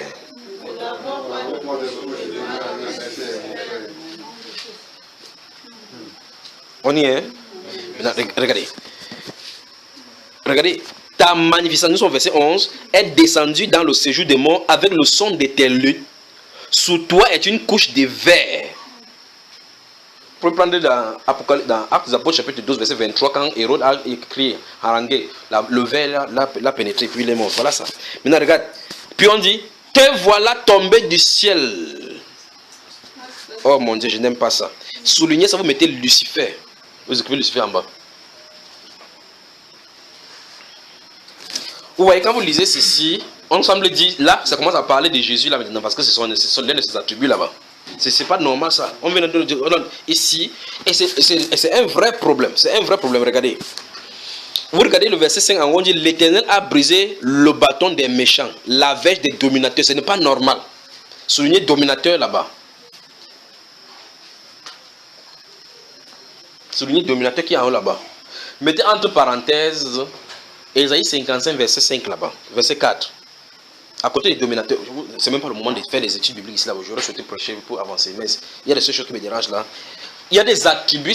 Ouais, voici les choses dont je suis en train de dire. Satan est tellement proche de la réalité que même dans la Bible, il est en train pour se cacher. Quand vous lisez Astre brillant là, vous laissez ça comme ça. On a de vouloir parler comme ça de Jésus là maintenant, mes chers amis.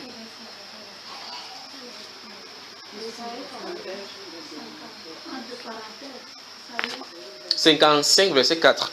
Donc là-bas, vous allez savoir les clés.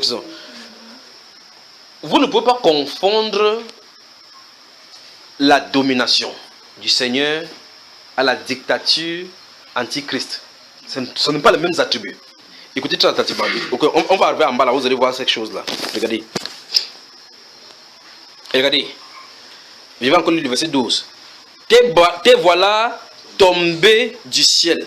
Astre brillant, j'ai souligné astre brillant. Vous écrivez au-dessus Lucifer. D'accord? Fils de l'aurore. Vous avez vu cela? Fils de l'aurore. C'est quand même terrible là. Regardez. Toi, voilà. Tu es abattu à terre. Toi qui? Ce n'est pas possible. Soulignez vainqueur là. Et vous écrivez au-dessus dominateur.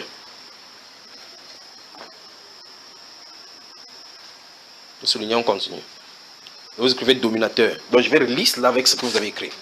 Il dit, toi le dominateur des nations. D'accord? Le vainqueur des nations, c'est le Seigneur Jésus. Le dominateur, celui qui domine. Il domine avec la dictature, c'est Satan. Vous savez ici, n'est-ce pas? Ok, maintenant. Regardez.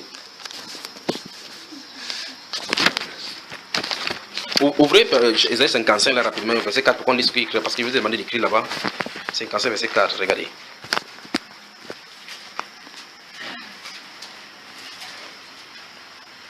Regardez ce qui est écrit.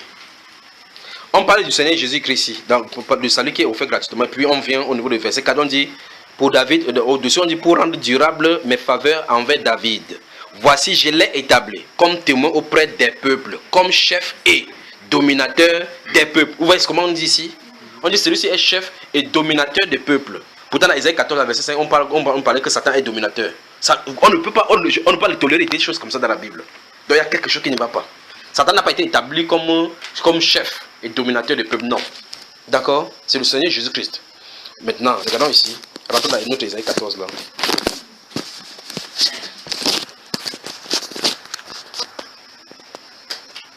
D'accord? Vous allez entendre son nom tout à l'heure. Regardez. Toi, tu es abattu. Nous sommes dans Isaïe chapitre 14. D'accord? Regardez. Toi, tu es abattu à terre. Toi, le vainqueur des nations. J'ai dit que ce n'est pas ça, n'est-ce pas? Donc là-bas, c'est oppresseur, dominateur. D'accord? Si vous regardez au chapitre 2, chapitre 14, verset 2, vous allez voir, on dit, verset 2, regardez bien, verset 2 du chapitre 14, là toujours, on dit, les peuples les prendront et les ramèneront à leur demeure, et la maison d'Israël les possédera dans le pays de l'Éternel, comme serviteurs et comme servantes. Ils retiendront captifs ceux qui les avaient fait captifs, et ils domineront sur leurs oppresseurs. On oppresse le peuple de Dieu. Donc celui qui vient là-bas, Lucifer, c'est un oppresseur, il l'oppresse. D'accord? Il l'oppresse, il l'oppresse. Donc c'est toi l'oppresseur des nations. Tu disais en ton cœur, nous voici maintenant, nous nous trouvons au ciel maintenant. Tu disais en ton cœur, nous sommes au verset 13, je monterai au ciel. Je lèverai mon trône au-dessus des étoiles de Dieu. C'est terrible. Vous entendez ça? Je m'assierai sur la montagne de l'assemblée. Vous avez vu cela? Donc, écoutez très attentivement. Écoutez très attentivement. Je vais aller doucement là maintenant. Ici, c'est délicat. Vous remarquez qu'il faut qu'on mette ces fondations pour avancer. Parce que si on dit seulement que tel fait les miracles, tel fait les miracles, vous n'allez pas comprendre d'où est la source. Voici quelqu'un qui avait le projet dans son cœur de détrôner Dieu. Un être qui se challenge. On l'a vu physiquement. Dieu est venu dans la chair, il est venu sur la terre, dans la chair. Il a challengé Dieu dans l'esprit, dans le ciel. Il est venu sur la terre, il est venu le challenger. La prochaine fois, il va venir dans la chair en antichrist. Alors ici, il dit, la Bible déclare qu'il disait dans son cœur, il va monter sur le trône de Dieu. Il dit qu'il va aller dominer sur la montagne des assemblées. Remarquez ce qu'il y a là-bas. Qu'est-ce qu'il a dit? Satan dit clairement ici que la réunion chrétienne où les fils se réunissent, il va aller dominer sur eux. Vous me regardez comme ça, comme si c'est moi qui écris la Bible. Regardez encore ici, regardez. Il dit, verset 13, tu disais en ton cœur, je monterai au ciel. Donc quand il était comme ça au ciel, comme ça, il était comme ça là. Un peu comme les présidents de la République, vous voyez comment on donne les honneurs, on donne les honneurs. Tous ceux qui sont là-bas, qui ont fait un salut. Si on ouvre seulement le cœur, le chapitre, on met le haut-parleur sur le cœur. Ça sort dans un endroit, chaque cœur sort. La résonance des sous que quand les gens sont en train de regarder le président Paul Biya, c'est que ça dit. Vous allez entendre un chien comme ça, il est même qui peut recevoir les honneurs. Attends, s'il y avait des possibilités, pourtant ça ne se passer dans le cœur. Donc Satan était comme ça au ciel, il disait dans son cœur. Ça, c'est la pensée de son cœur. Oh, Dieu sonde les reins et les cœurs. Il disait en son cœur. Voici ce qui passait dans son cœur. Il dit, je m'assierai, non, il dit, je lèverai mon trône au-dessus des étoiles de Dieu. Donc il voulait dominer sur tous les anges. Oui, cela n'est-ce pas? Or, il y a un principe, il y a une façon d'être élevé au-dessus des anges. C'est par rapport, il faut d'abord mourir à la croix. C'est le lieu. La Bible déclare que celui qui est descendu, on l'a rabaissé pour un peu de temps en dessous des anges. Dans Hébreux chapitre 1, il a reçu un nom qui est supérieur à leur. Or, Satan voulait prendre cette place-là par coup d'état. C'est pas comme ça, il y a une œuvre à pas accomplie. Si on lui demandait d'entrer dans la chair, le clou un peu comme ça, il devait refuser rapidement. Il n'aime pas souffrir celui-là. Mais Christ a dit souffrir cela pour nous. Donc il dit qu'il devait monter ici pour s'asseoir au-dessus, mettre son trône. Son trône, donc son pouvoir, sa domination. Il voulait développer sa domination au-dessus de tous les anges pour que tous les anges soient sous lui. C'est ça, n'est-ce pas? Or, le fait pour pouvoir l'avoir, il faut d'abord passer en dessous des hommes, des êtres humains mortels. Pour pouvoir hériter cette place-là, Satan dit zéro. Il ne peut pas descendre là-bas. Mais il veut quand même pas coup d'état. Amen. Maintenant, regardez ici, il dit, tu disais en ton cœur, je monterai au ciel, je lèverai mon trône au-dessus des étoiles de Dieu. Je m'assierai sur la montagne de l'assemblée. Vous savez, c'est ça? Oh, c'est incroyable. La Bible déclare qu'il dit qu'il va s'asseoir sur la montagne de l'assemblée. Pas des assemblées, de l'assemblée. Je suis en train de m'arrêter ici pour que vous compreniez l'implication dans l'église. Je vais vous donner aujourd'hui 2 Thessaloniciens chapitre 2, n'est-ce pas? Mettez les doigts ici, on va là-bas rapidement. Et puis préparez Hébreux chapitre 12. Donc c'est ce que le Seigneur nous dit ici. Il dit qu'il va s'asseoir sur la montagne de l'assemblée. C'est terrible comme déclaration. Quelqu'un va aller s'asseoir sur la montagne de l'assemblée.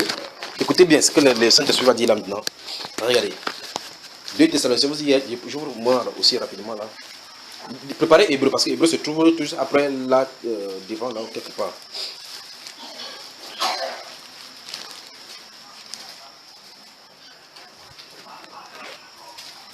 On y va dans 2 Thessaloniciens. 2 Thessaloniciens chapitre 2. Regardez bien attentivement. Je crois que le décor est planté. Je vous ai dit tout à l'heure de lire le verset 1 à 15, n'est-ce pas? Prenons-les doucement. Gardez à l'esprit que nous sommes dans le livre d'Ésaïe chapitre 14. Gardez à l'esprit qu'on n'a pas fini Matthieu chapitre 4. Si besoin se fait, je vais citer ce qui est dans Matthieu chapitre 14, chapitre 4 là. Regardez, j'y vais rapidement. Verset 1. Pour ce qui concerne l'avènement de notre Seigneur Jésus-Christ et notre réunion avec lui, nous vous prions, frères, de ne pas vous laisser facilement ébranler dans votre bon sens et de ne pas vous laisser troubler soit par quelques inspirations. Vous avez vu ça? Soit par quelques paroles ou par quelques lettres qu'on dirait venir de nous. Comme si le jour du Seigneur était déjà là. Vous y êtes? Que personne ne vous...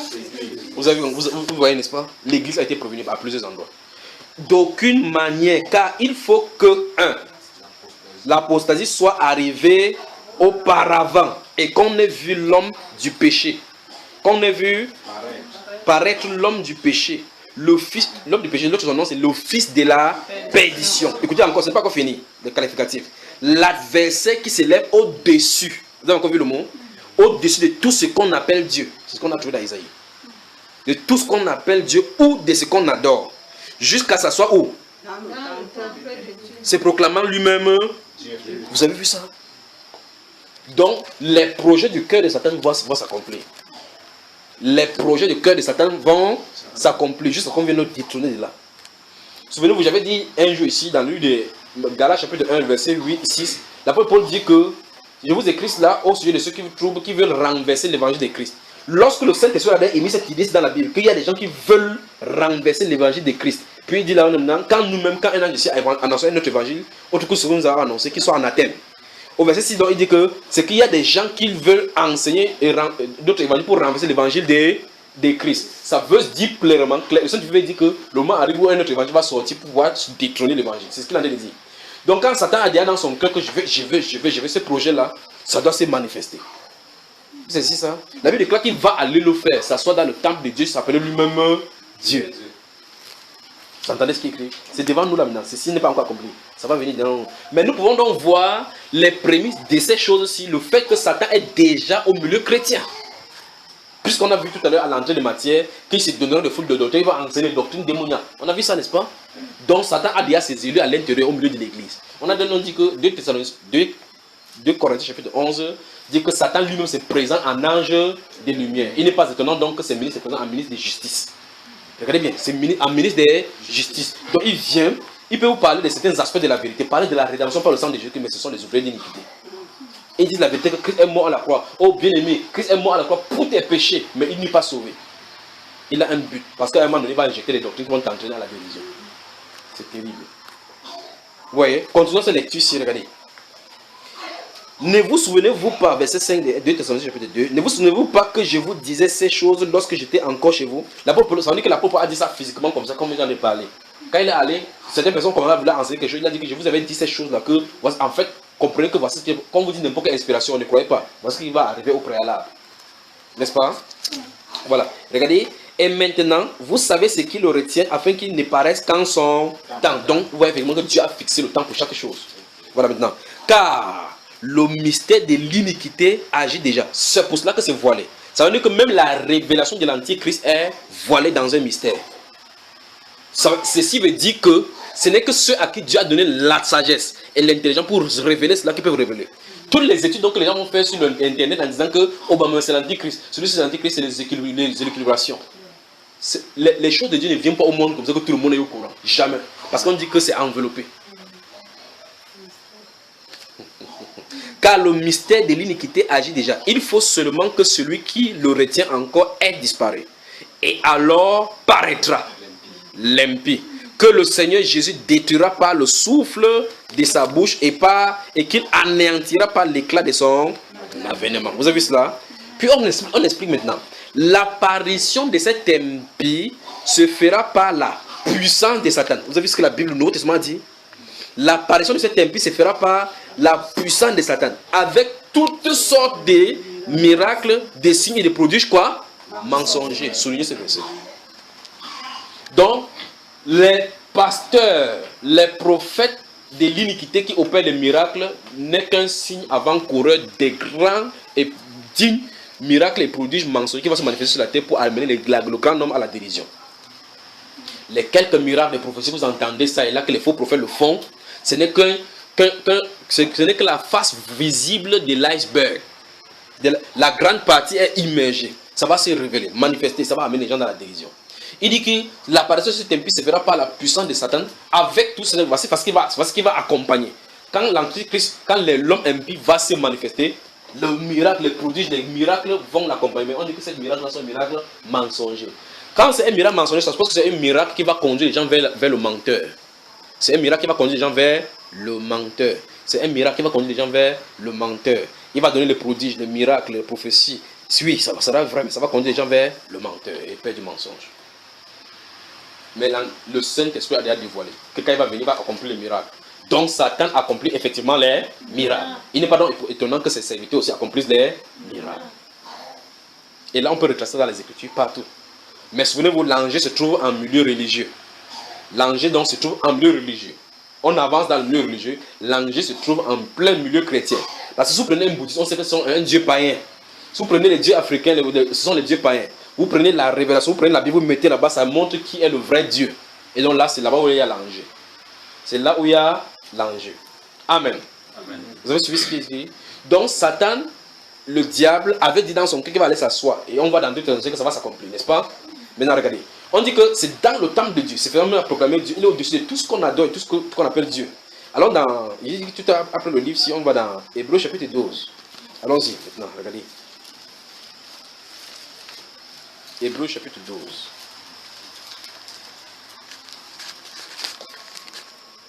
Ah, c'est merveilleux seulement.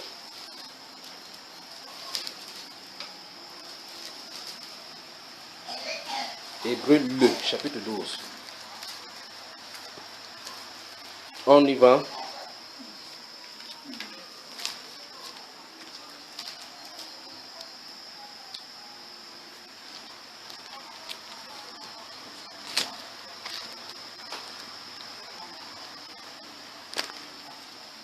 Regardez. C'est délicat la façon dont je vais lire. C'est délicat parce que l'ancienne et la nouvelle alliance sont mélangées ici. On nous envoie dans le ciel directement. Donc c'est embrouillant. Donc vous allez me suivre sur l'instruction, la façon dont je vais lire doucement. Regardez attentivement. Le chapitre 12 que je vais lire, le verset... je suis où là? Parce que le chapitre 12 devant moi. Regardez, le verset 18. D'accord? Je vais lire, noter le verset 18 au verset 24. D'accord? Écoutez attentivement. Notez verset 18 au verset 24. Mais je vais lire ça d'une certaine façon. Il dit, on mélange l'ancienne alliance, la nouvelle alliance, puis on nous introduit dans le ciel. Ce qui fait que si tu lis sans savoir cette distinction-là, rapidement, ça t'embrouille rapidement. Mais je veux que vous percevez quelque chose qu'on a lu dans Ésaïe 14. Puis on finit si on y rentre. Regardez. Vous, ici au verset 18, vous ne vous êtes pas approché d'une montagne qu'on pouvait toucher et qui était embrasée par le feu, ni de la nuée, ni des ténèbres, ni de la tempête. Je lis directement le verset 22. Regardez bien. Je suis attentivement. Je lis le verset 18, puis je vais la suite sur le verset 22 que je lis. Je ne lis pas le verset 19, 20, 21. Je lis le verset 18, puis le verset 22. Et quand vous aurez le temps de lire doucement, vous allez comprendre que c'est l'ancienne alliance et le nouvel alliance qui est mélangé. On nous conduit dans les cieux. Je recommence au verset 18 et puis je vais continuer là-bas au verset 22.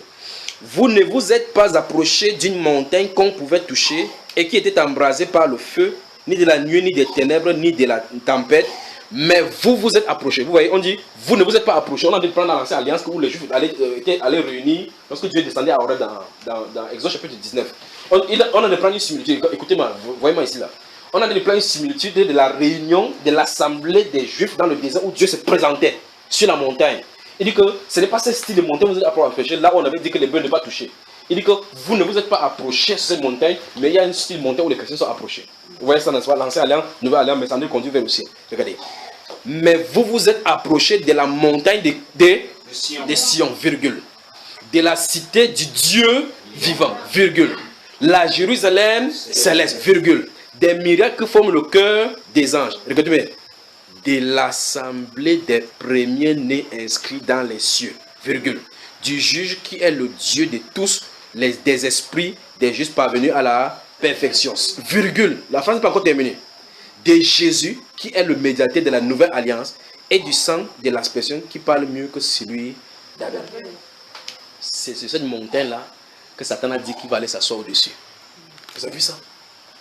Vous voyez sa prétention? La place de la suprématie de Dieu.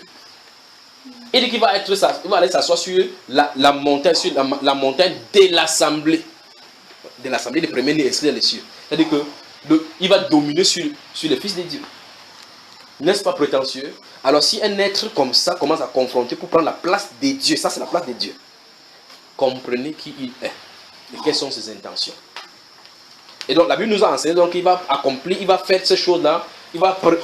Jésus étant sur la terre, il a dit qu'ils séduiront, si c'était possible, quoi? Même les élus. Si c'était possible, c'est parce que Dieu a décidé dans sa sonorité que ça ne doit pas se passer comme ça là. C'est que tous nous, on sera à l'intérieur. C'est ça. C'est ça, bien-aimés sœurs. Que Dieu vous bénisse vraiment. Rendons dans Isaïe 14 donc. Merci d'avoir accepté d'aller dans ce livre-ci. il est question. Il était normal que je puisse vous entraîner dans la Bible comme ça. Donc, permettez que ça dure comme ça, il n'y a pas de problème. Mais je suis obligé de vous dérouler les écritures pour vous voyez ce qui est écrit là-dedans. Maintenant, rendons dans notre Ésaïe 14. Et revoyons-nous là-bas parler encore. Donc, c'est Dieu qui nous dévoile le plan de son cœur. Sûr que Satan a dû s'étonner que mais comment le type s'il fait pour savoir, il fait mon plan, il ne fait que connaître. Il doit connaître qui est Dieu. Bon, maintenant, regardez verset 13 encore. Tu disais en ton cœur, le chapitre 14 d'Ésaïe. Tu disais en ton cœur, je monterai au ciel. 1. Je lèverai mon trône au-dessus des étoiles de Dieu. 2. Je m'assierai sur la montagne de l'assemblée. 3. À l'extrémité du septentrion. 4. Je monterai sur le sommet des nues. Mais c'est quand même terrible. Donc il va se manifester même là-bas comme la venue du Seigneur Jésus. Regardez, regardez. Je serai semblable au très haut. Pour un être de 10 ici, il faut avoir du kilo. Alors je pose la question. Savez-vous avec quel être nous sommes en train de nous confronter? Je prêche comme ça étant dans son territoire. Nous sommes dans son territoire. Ici, donc, où tu es avec lui, où tu es contre lui. C'est un peu comme quand il y avait la guerre en Irak. Quand tu salues un Américain, il dit es-tu pour la guerre en Irak? Tu dis non, je ne suis pas contre la guerre, donc tu es contre les Américains. Tu dis non, je ne suis pas contre les Américains, il dit donc tu es pour la guerre en Irak. Non, je ne suis pas contre la guerre en Irak, donc tu es contre les Américains. Donc tu te mettais dans un endroit où tu étais dans l'impasse. Alors, ici où tu es avec le Seigneur Jésus, ou bien tu es avec Satan. Donc, on doit comprendre que c'est cette guerre que nous sommes en train de mener sur la terre. Donc, les résultantes donc, sont les différentes choses, les inventions, les choses, les systèmes politiques, les systèmes qui se changent là, qui se mettent au milieu de nous. C'est ça, les manifestations de ces enjeux spirituels. Alors là, toi et moi, nous vivons dans une plateforme où il y a un bagarre au-dessus de nous pour décider qui va mettre le pas. Et la Bible déclare que ce n'est pas à l'homme lorsqu'il marche à diriger ses pas. Vous voyez effectivement que si vous savez qu'au milieu de nous se trouvent dans les démons, tu ne sais pas où tu vas mettre le cœur, tu ne sais pas chez qui tu vas aller entrer. Preuve, chez les pasteurs, tu quittes les pasteurs, tu viens voir un pasteur homosexuel, il est en plein là-dedans. Il impose les mains sur toi, tu sens la chaleur passer dans toi, mais c'est la puissance démoniaque qui a été maître. Faisons attention. Faisons attention. S'il y a un endroit où, le moment où les chrétiens doivent prier pour que Dieu leur donne l'esprit pour pouvoir discerner le vrai du faux, c'est cette heure-ci. C'est une heure de la grande séduction. La séduction où la prédication peut aller limite, jusqu'à ce que tu crois effectivement que c'est juste partout. Mais la grande apostasie est installée. C'est ça? Ok, maintenant regardez, continuons dans cela. Je serai semblable au très haut. Mais tu as été précipité dans le séjour des morts, dans les profondeurs de la fosse. Ceux qui te voient fixent sur toi leur regard. Ils te considèrent attentivement. Est-ce là cet homme qui faisait trembler la terre, qui ébranlait les royaumes? Regardez bien.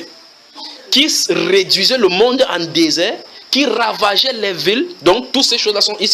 Satan est responsable. Et ne relâchait point ses prisonniers. Donc, quand tu entres dans les griffes de Satan, il faut seulement la grâce de Dieu pour que tu sortes.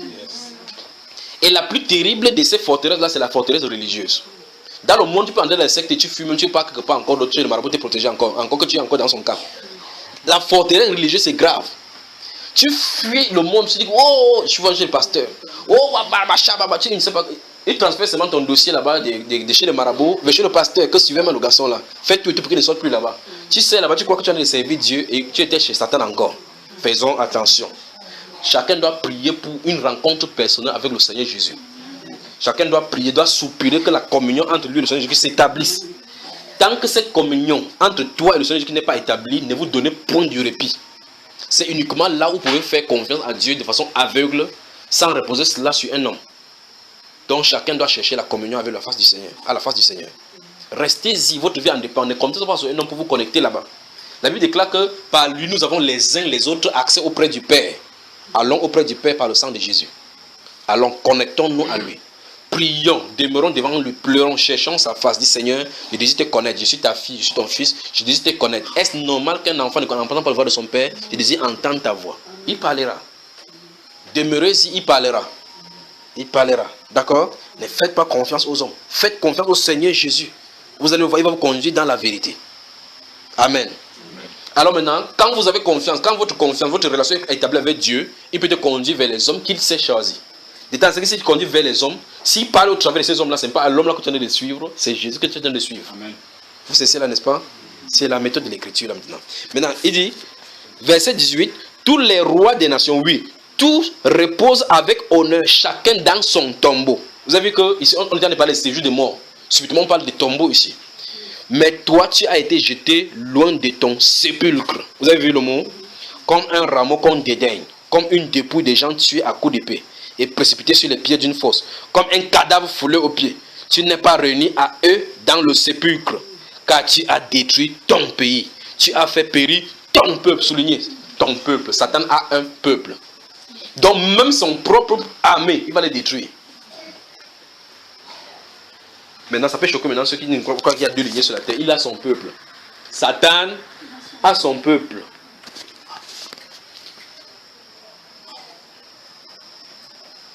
Satan a son peuple. Et Satan a détruit son peuple, il les a amenés. Donc même les bras droits, les satanistes et autres, ils sont gonflés à blanc parce qu'ils expérimentent les pouvoirs. Le monde va arriver quand la vraie réalité va se manifester. Quand Emmanuel va se présenter, ils vont dire, mais là, c'est grave. Même Satan lui-même va se cacher. Ils vont dire, mais chef, on dit, mon ami, sauf qui peut. Alléluia. Quelqu'un dit, Jésus-Christ est tout puissant. En effet, il est le tout puissant. Le tout puissant de Jacob. Voilà. Maintenant, regardez, il dit que on ne parlera plus jamais de la race des méchants. Amen. Amen. Amen. Verset 22 dit, je me lèverai contre eux, dit l'Éternel des armées, j'anéantirai le nom et la trace de Babylone, ses descendants et sa postérité, dit l'Éternel. Bien aimé, il y a deux lignées sur la terre. Dieu ne détruira pas sa postérité, mais il a dit qu'il va détruire celle de Babylone. Amen. Alors maintenant, le décor est planté maintenant, je peux commencer à prêcher. Ça c'était l'introduction. Ok. Maintenant, comme la Bible est là, tout à l'heure, nous sommes arrêtés à un endroit dans le livre de Matthieu chapitre 4 où il y avait la tentation. La troisième étape de la tentation va consister maintenant à l'adoration. Satan va aspirer l'adoration, va expecter. Ça c'est en anglais que j'ai dit ou c'est en français? Expect. Expect c'est en anglais ou c'est en français? On dit ça en français? Quand j'attends quelque chose de toi, on dit quoi? Espérer. L'anglais, français, c'est bon. Donc Satan espère l'adoration de la part du Seigneur, n'est-ce pas? Il dit dans ce Matthieu chapitre 4, là où il y a la tentation. Il dit, transforme ce pain et mange. Et le Seigneur Jésus lui répond. Il dit, ok, jette-toi ici. Il dit, tu ne tenteras pas le Seigneur ton Dieu. Il se tourne maintenant. Il dit maintenant, oh, lisons cela, lisons. Matthieu 4. Matthieu chapitre 4. Oh Seigneur Jésus, qu'est-ce qui est arrivé au monde? Maintenant, verset 8, nous sommes au verset 8, n'est-ce pas? Regardez. Le diable le transporta encore. Donc, c'est des amis, hein? Vous voyez ça? C'est des amis. Ils marchaient. Ou bien ils ont pris le bensikin, ils ont pris le flambeau, je ne sais pas. Le diable le transporta encore sur une haute montagne très élevée. Lui montra quelques royaumes à l'exception du royaume du Cameroun. Hein? Vous avez entendu ça, frère? Hein? Lui montra. Donc, Satan a donné les visions à Jésus. Regardez-moi ça. Regardez, observez bien. Satan a montré les visions au Seigneur Jésus. Ce n'est pas une interprétation. C'est ce qui est écrit là-bas. On dit, le diable le transporta encore sur une haute montagne très élevée. Lui montra, c'est pas ce qui est écrit, quelques royaumes. Dieu. Comment tu peux être sur une montagne, tu vois le royaume du Cameroun? Supposons que le monde à ce moment il a Himalaya. Il se peut que tu peux voir deux tribus au devant de toi. Tu peux voir tout le monde entier. Donc c'est un écran de projection. J'arrive là-bas. Je suis en train de toucher parce qu'on a parlé de la séduction des miracles. Alors dans cet homme, il peut donc donner les visions. S'il a donné à notre chef, à nous. Frère, c'est grave. Il peut donner donc des visions. C'est donc pour ça que vous allez voir des assemblées sont divisées à cause des visions. Ils vont diviser. J'ai vu une vision où la femme s'y mangeait telle autre personne et la personne n'est pas sorcière. Et la personne qui a dit que j'ai une vision a vraiment eu une vision. Elle a vu dans sa vision quelque chose qui est arrivé. Elle a vu que comment cette soeur attaquait une autre soeur. Mais l'autre soeur est innocente, elle ne connaît pas quoi que ce soit dans cette chose. Elle n'a jamais fait la sorcellerie. Mais pourtant, celle-ci a quand même eu une vision. Il faut admettre que quelqu'un lui a donné la vision. C'est ça, frère.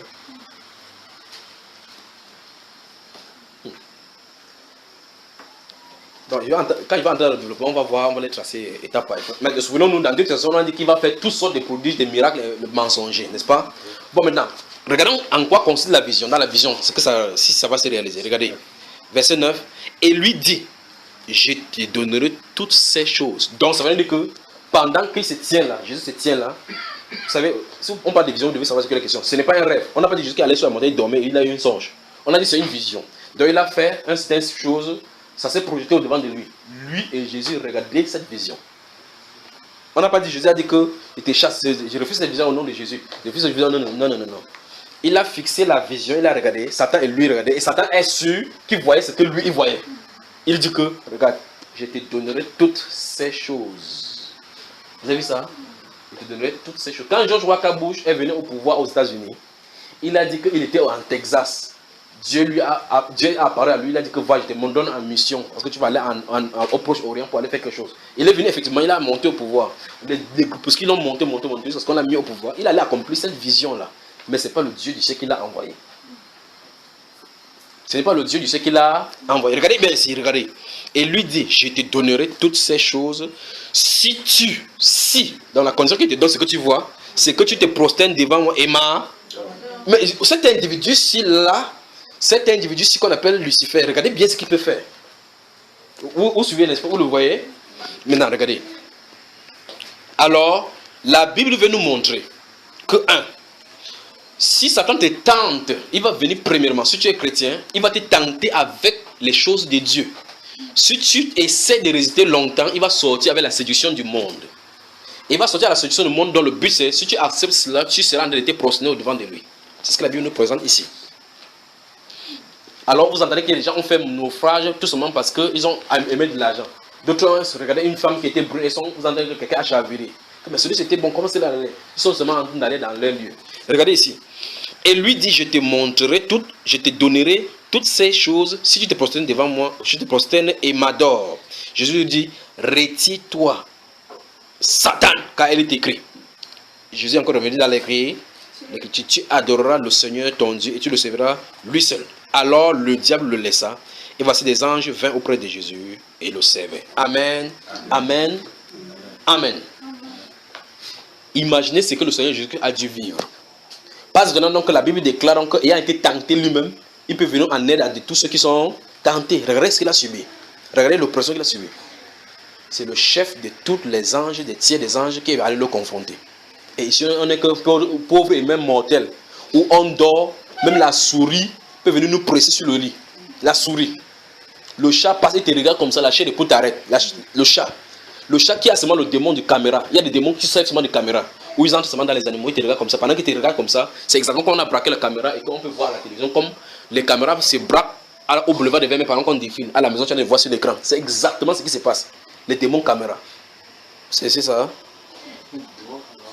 Il y a des démons qui servent de caméra. Je ne sais pas comment vous expliquer ces choses-ci. Dans l'ordre, ce que vous voyez ici, ce n'est qu'une représentation de ce qui est là-bas. Quand quelqu'un met un truc comme ça là, d'abord vous filmez quelque chose comme ça là, puis vous tournez si vous en devez voir la personne. Est-ce que la personne est là? Non. Quelque chose là, regardez, ça a fixé sur l'objectif, n'est-ce pas? Il y a donc les démons qui servent des caméras qui entrent dans des animaux. D'autres dans les souris, d'autres dans les chauves-souris. D'autres donc ils entrent comme ça là, ils tournent autour de vous, ils entrent dans la tête. Tout ce que vous parlez, on en entend là-bas. C'est comme c'est un baffe qu'on a mis là-bas qui relève ça là-bas. Vous ne savez pas cela.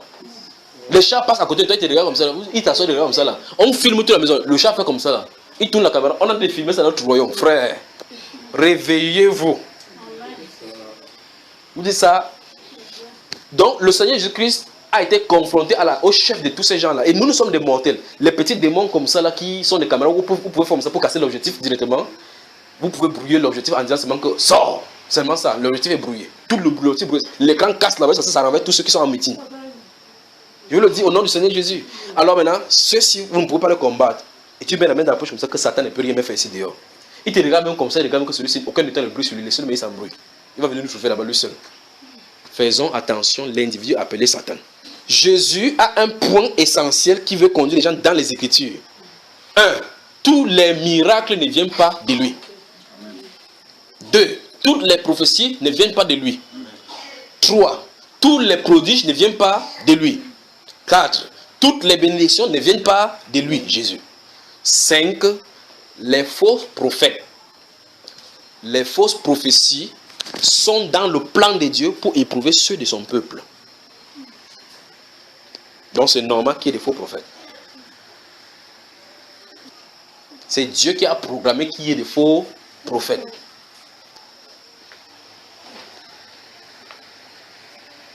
La prochaine séance, on développera ces points-ci véritablement.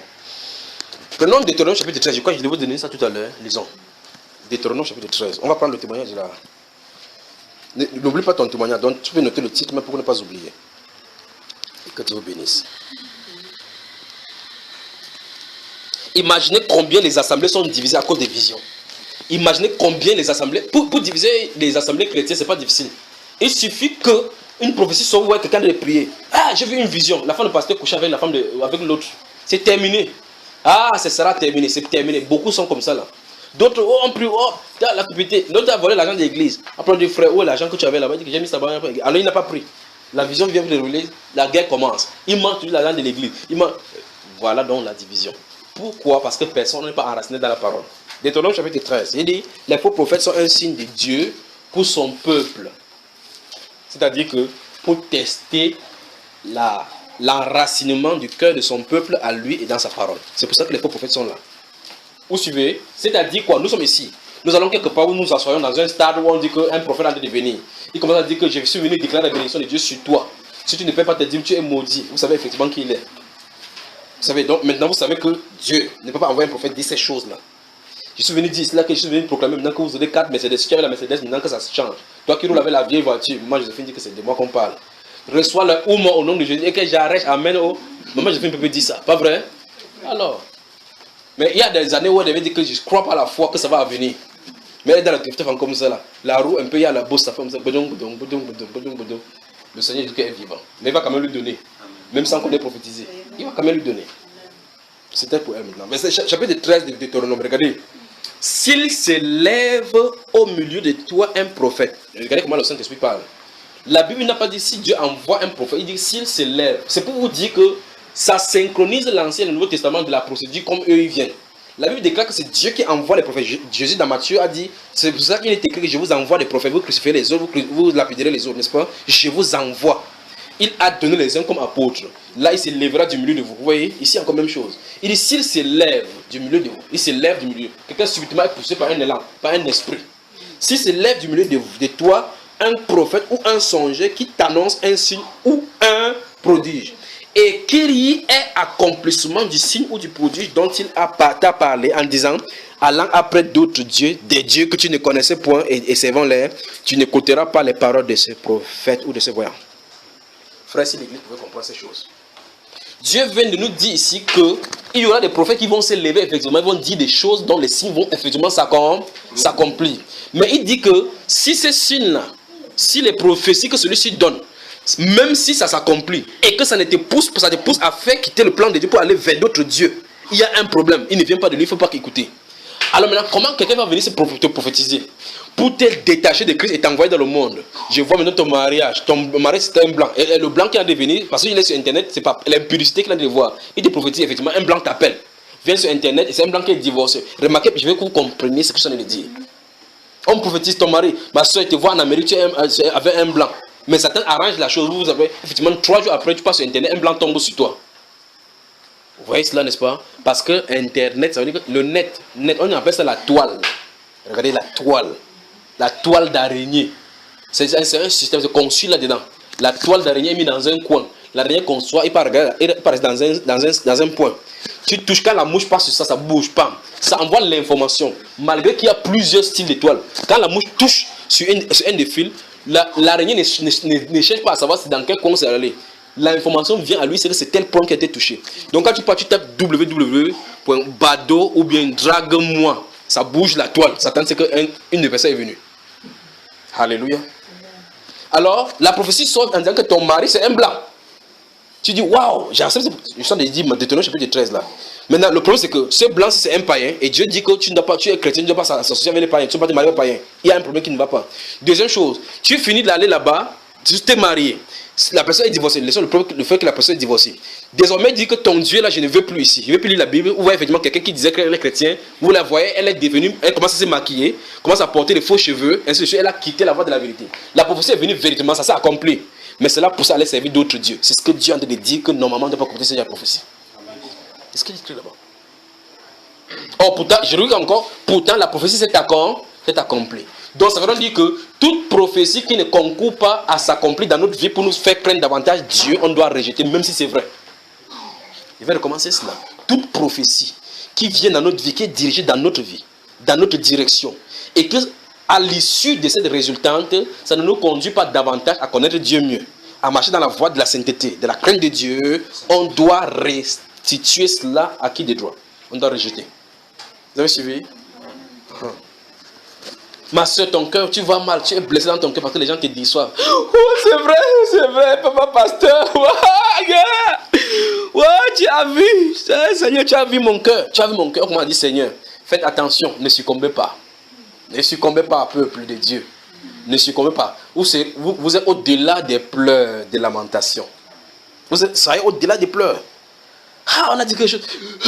Vous savez, les femmes, on dit que ma soeur, lève-toi. Dieu t'a localisé. Ah, tu entends, elle comprend.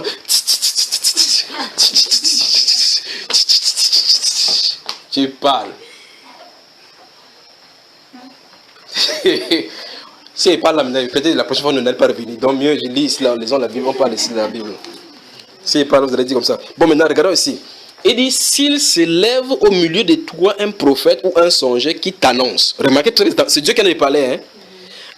Un prophète ou un songeur qui t'annonce un signe ou un prodige et qu'il y ait accomplissement. Vous avez vu ça? Du signe ou du prodige dont il t'a parlé. Vous avez vu cela? C'est la façon qu'il dit. On dit en disant. Donc le signe te parle en disant allons vers d'autres dieux. C'est-à-dire que son accomplissement te pousse à aller accomplir maintenant les désirs des autres dieux, des divinités étrangères. Pas que le songeur va venir dire que va faire telle ou telle chose, tu passes en marche, et puis il dit maintenant que va servir d'autres dieux. Non, c'est pas comme ça. Satan est assez sage pour ne pas faire comme ça. Il est assez sage. Vous allez chez le marabout dit que non, c'est Dieu qui essaie. Donne seulement 5 francs ici. Il a les gains que Satan lui donne. Mais il te dit les choses que va au village, tu peux te laver, la douleur disparaît. Vous voyez ce qu'il en est, n'est-ce pas? Tu dis, hey, donc même là-bas, Dieu est là-bas. Vous pensez que Dieu n'a pas le pouvoir, Dieu est dans le plan. Qui a fait le plan? C'est pas Dieu. Qui a fait l'homme? C'est pas Dieu. Heureusement, tu as été captivé. Si l'évangile est voilé, il est voilé pour ceux qui périssent. Pour ceux dont le Dieu de ce siècle a voilé le visage. Vous y êtes? Maintenant, continuons dans ce verset. Verset 3. Tu n'écouteras pas les paroles de ces prophètes. N'est-ce pas l'une des choses encore en similitude avec 1 Jean 4, nous avons lu la dernière fois? Donc, on est en droit de refuser. C'est pour ça que l'apôtre Paul a dit dans cette intercession là-bas que éprouver les esprits, il faut qu'on ne rejette pas. Il faut qu'on les... Parce qu'on est en plein milieu où il y a les faux prophètes. Non, c'est pas n'importe quoi, même si on dit que c'est vrai. Alors, je crois que les questions, on a posé des questions là-bas, les miracles, les buts des miracles, en quoi consistent des miracles, ainsi de suite. Maintenant, regardez, tu n'écouteras pas les paroles de ces prophètes ou de ces songeurs, car, écoutez bien, écoutez attentivement, c'est voici les paroles fracassantes de la Bible. Car c'est l'Éternel, votre Dieu, qui vous met à l'épreuve pour savoir si vous aimez l'Éternel, votre Dieu de tout votre cœur, de toute votre âme. Vous avez vu ça? C'est pour ça qu'il dit dès le départ que les faux prophètes sont dans le plan de Dieu pour tester son peuple. Donc ne disons pas que non, tuons-les, oh, c'est que Dieu les tue. Non. S'il les tue, tu ne dois pas savoir si oui ou non tu sais, tu es dans la vérité. Il faut que le mensonge soit là pour confronter la vérité. C'est ça. Hein? C'est Dieu qui dit que c'est lui qui... C'est ce qui est écrit là, noir et blanc, non? Soulignez mes chers, soulignez. Vous avez vu, n'est-ce pas? Je recommence encore. Il dit, tu n'écouteras pas les paroles de ce prophète ou de ce songeur, car c'est l'Éternel, votre Dieu, qui vous met à l'épreuve. Donc Dieu met à l'épreuve par les faux prophètes. Les faux prophètes, les faux enseignants de la Bible, les faux docteurs, les faux évangélistes, les faux pasteurs sont un test pour l'Église pour voir s'ils restent et demeurent dans la fondation des apôtres. Est-ce que vous savez? Quand vous voyez le film chinois, je crois que vous et moi nous sommes passés par là, vous voyez les films chinois. Vous allez remarquer que dans les films chinois, il y avait quelqu'un qui vient chaque fois pour voir un maître pour qu'on lui apprenne le karaté.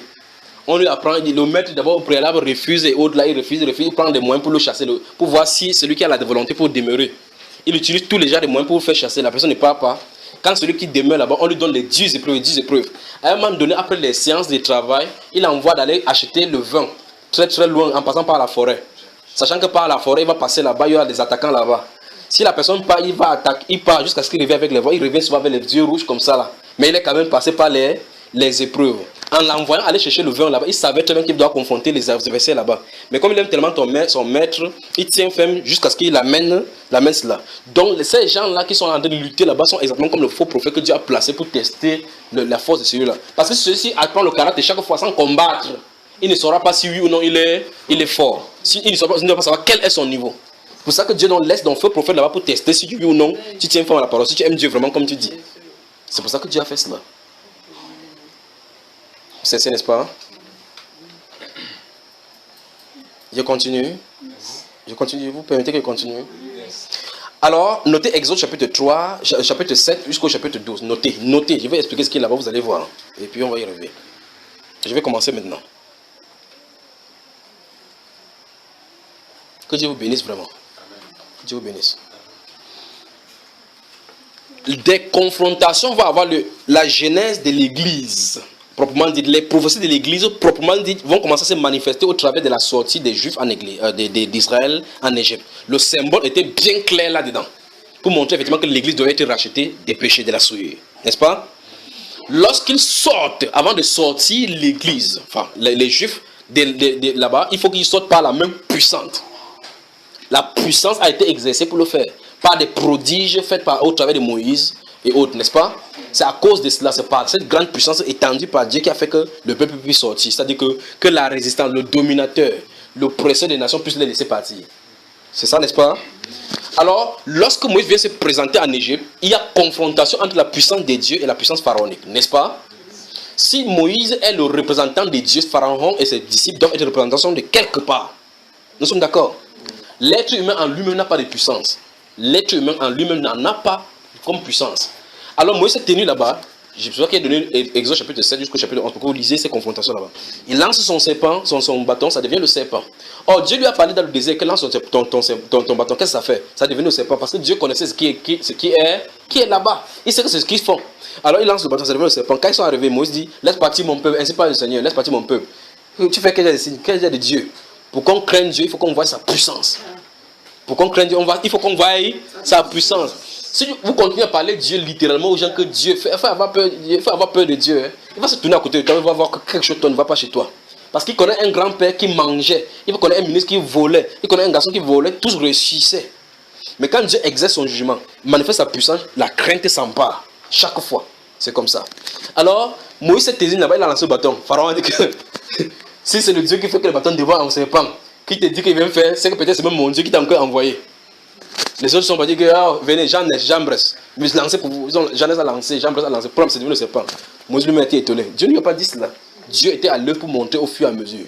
Pour montrer que égal à égal, mais à un moment donné, Dieu est Dieu. C'est n'est-ce pas? C'est même un peu comme le monde se passe là-bas. Quand tu regardes le monde avec la pensée humaine, tu dis que franchement, on peut s'en sortir ici dehors, mais Dieu dit ce qui est impossible à l'homme. Voilà. C'est n'est-ce pas? Parce que quand tu regardes le dehors avec le péché, tu dis que mais franchement, y a-t-il quelqu'un dans ce monde qui vit sans péché? C'est pour ça que les gens m'entendent prêcher. Tu vois, il y a une seule chose. Les gens dans la maison, je sais ce que les gens disent. Quelqu'un écoute, il y a des gens qui écoutent, ils dérangent. Ils croient qu'on est au ciel ici, là. Qui peut vivre ça ici sur la terre? Qui peut vivre la Bible aussi comme ça, là? La Bible, Dieu lui-même sait qu'on est faible. Il sait justement qu'on est faible, c'est pour ça qu'il a donné les règles. Il n'a pas donné la Bible que ce soit les anges qui lisent. Quand les anges disent, on a dit que si un ange vient dire quelque chose de contraire là-bas, qu'il soit anathème. On a dit que les anges du ciel désirent plonger les regards vers l'évangile là. Amen. L'évangile c'est pour toi et moi. La vie chrétienne c'est pour toi et moi. Il ne s'agit pas quand tu mets, on met le blanc sur toi. Si on met le blanc sur toi, que ton cœur est noir, c'est le cœur noir qui va se mettre là-bas. Parce que le blanc va se pourrir sur la terre là maintenant. Alors, lorsque l'évangile est prêché, il faut qu'on fasse attention. Il faut qu'on fasse attention pour savoir si l'évangile est prêché d'après le Saint-Esprit ou pas, si ce n'est pas d'après le Saint-Esprit. J'espère qu'il me fait comprendre. Vous avez moi? Moïse va lancer son bâton. Les pharaoniques vont lancer le bâton. Ça va avaler. Moïse prend encore ce bâton. Maintenant il sort. Il va dire à Dieu que j'ai lancé le bâton. Oh, j'ai lancé le bâton. Il dit que va demain, il va encore faire autre chose. Il tend le pied. Bam! Le saut avec le sang et autres. On va revenir sur tous ces aspects-là. Pourquoi Dieu faisait telle chose, tel miracle, sur tous les 10 plaies pour en sortir par rapport à ce qu'il en est.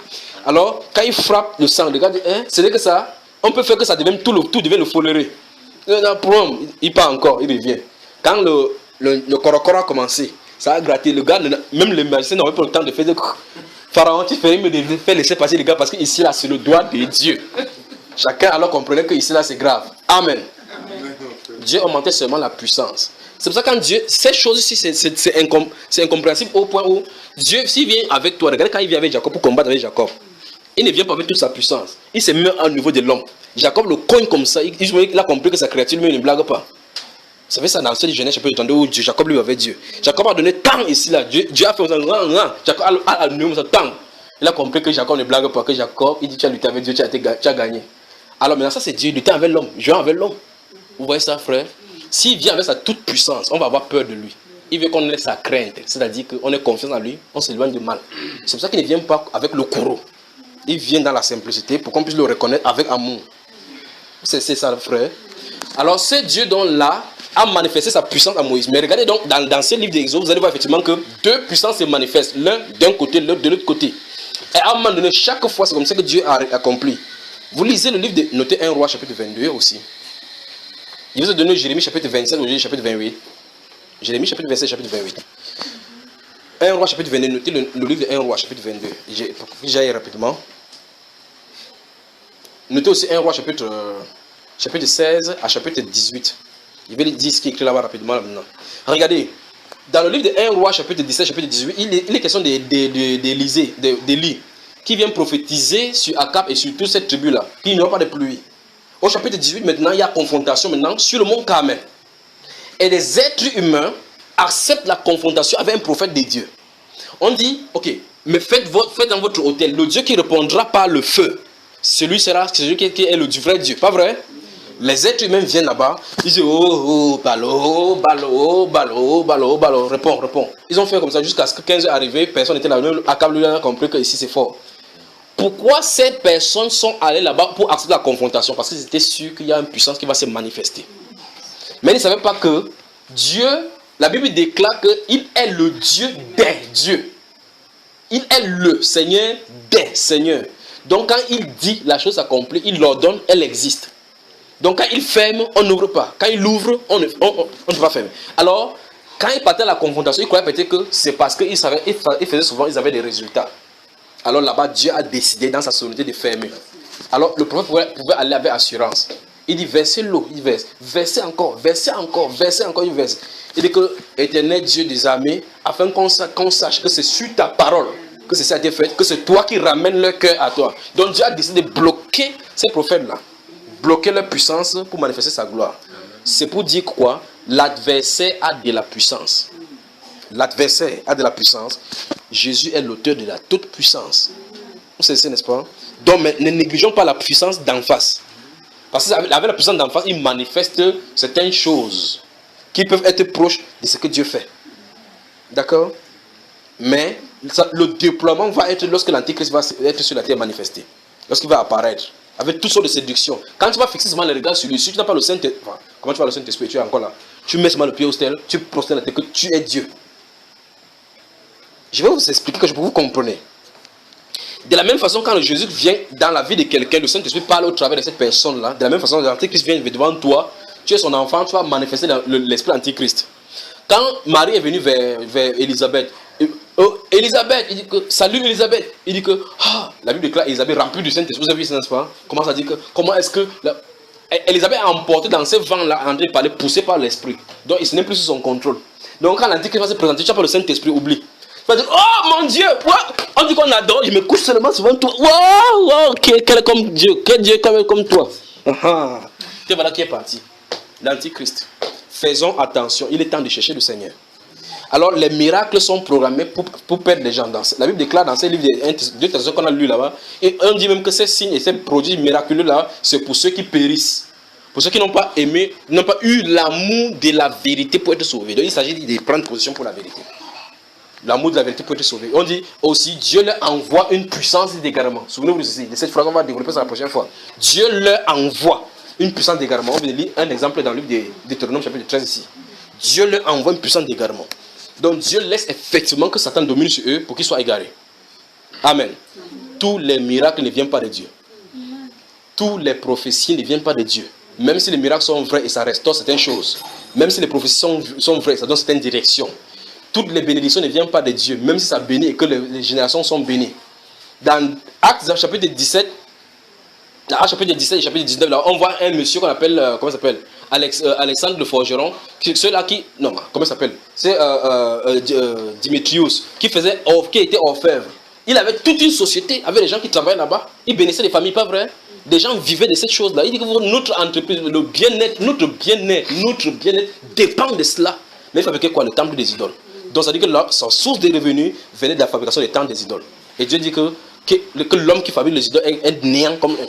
Mais ils avaient des bénédictions. Donc ça dit que l'esprit qui était là, il était le serviteur pour faire la propagande de cet esprit-là. Et par conséquent, l'esprit a été chargé pour les bénir également des biens matériels.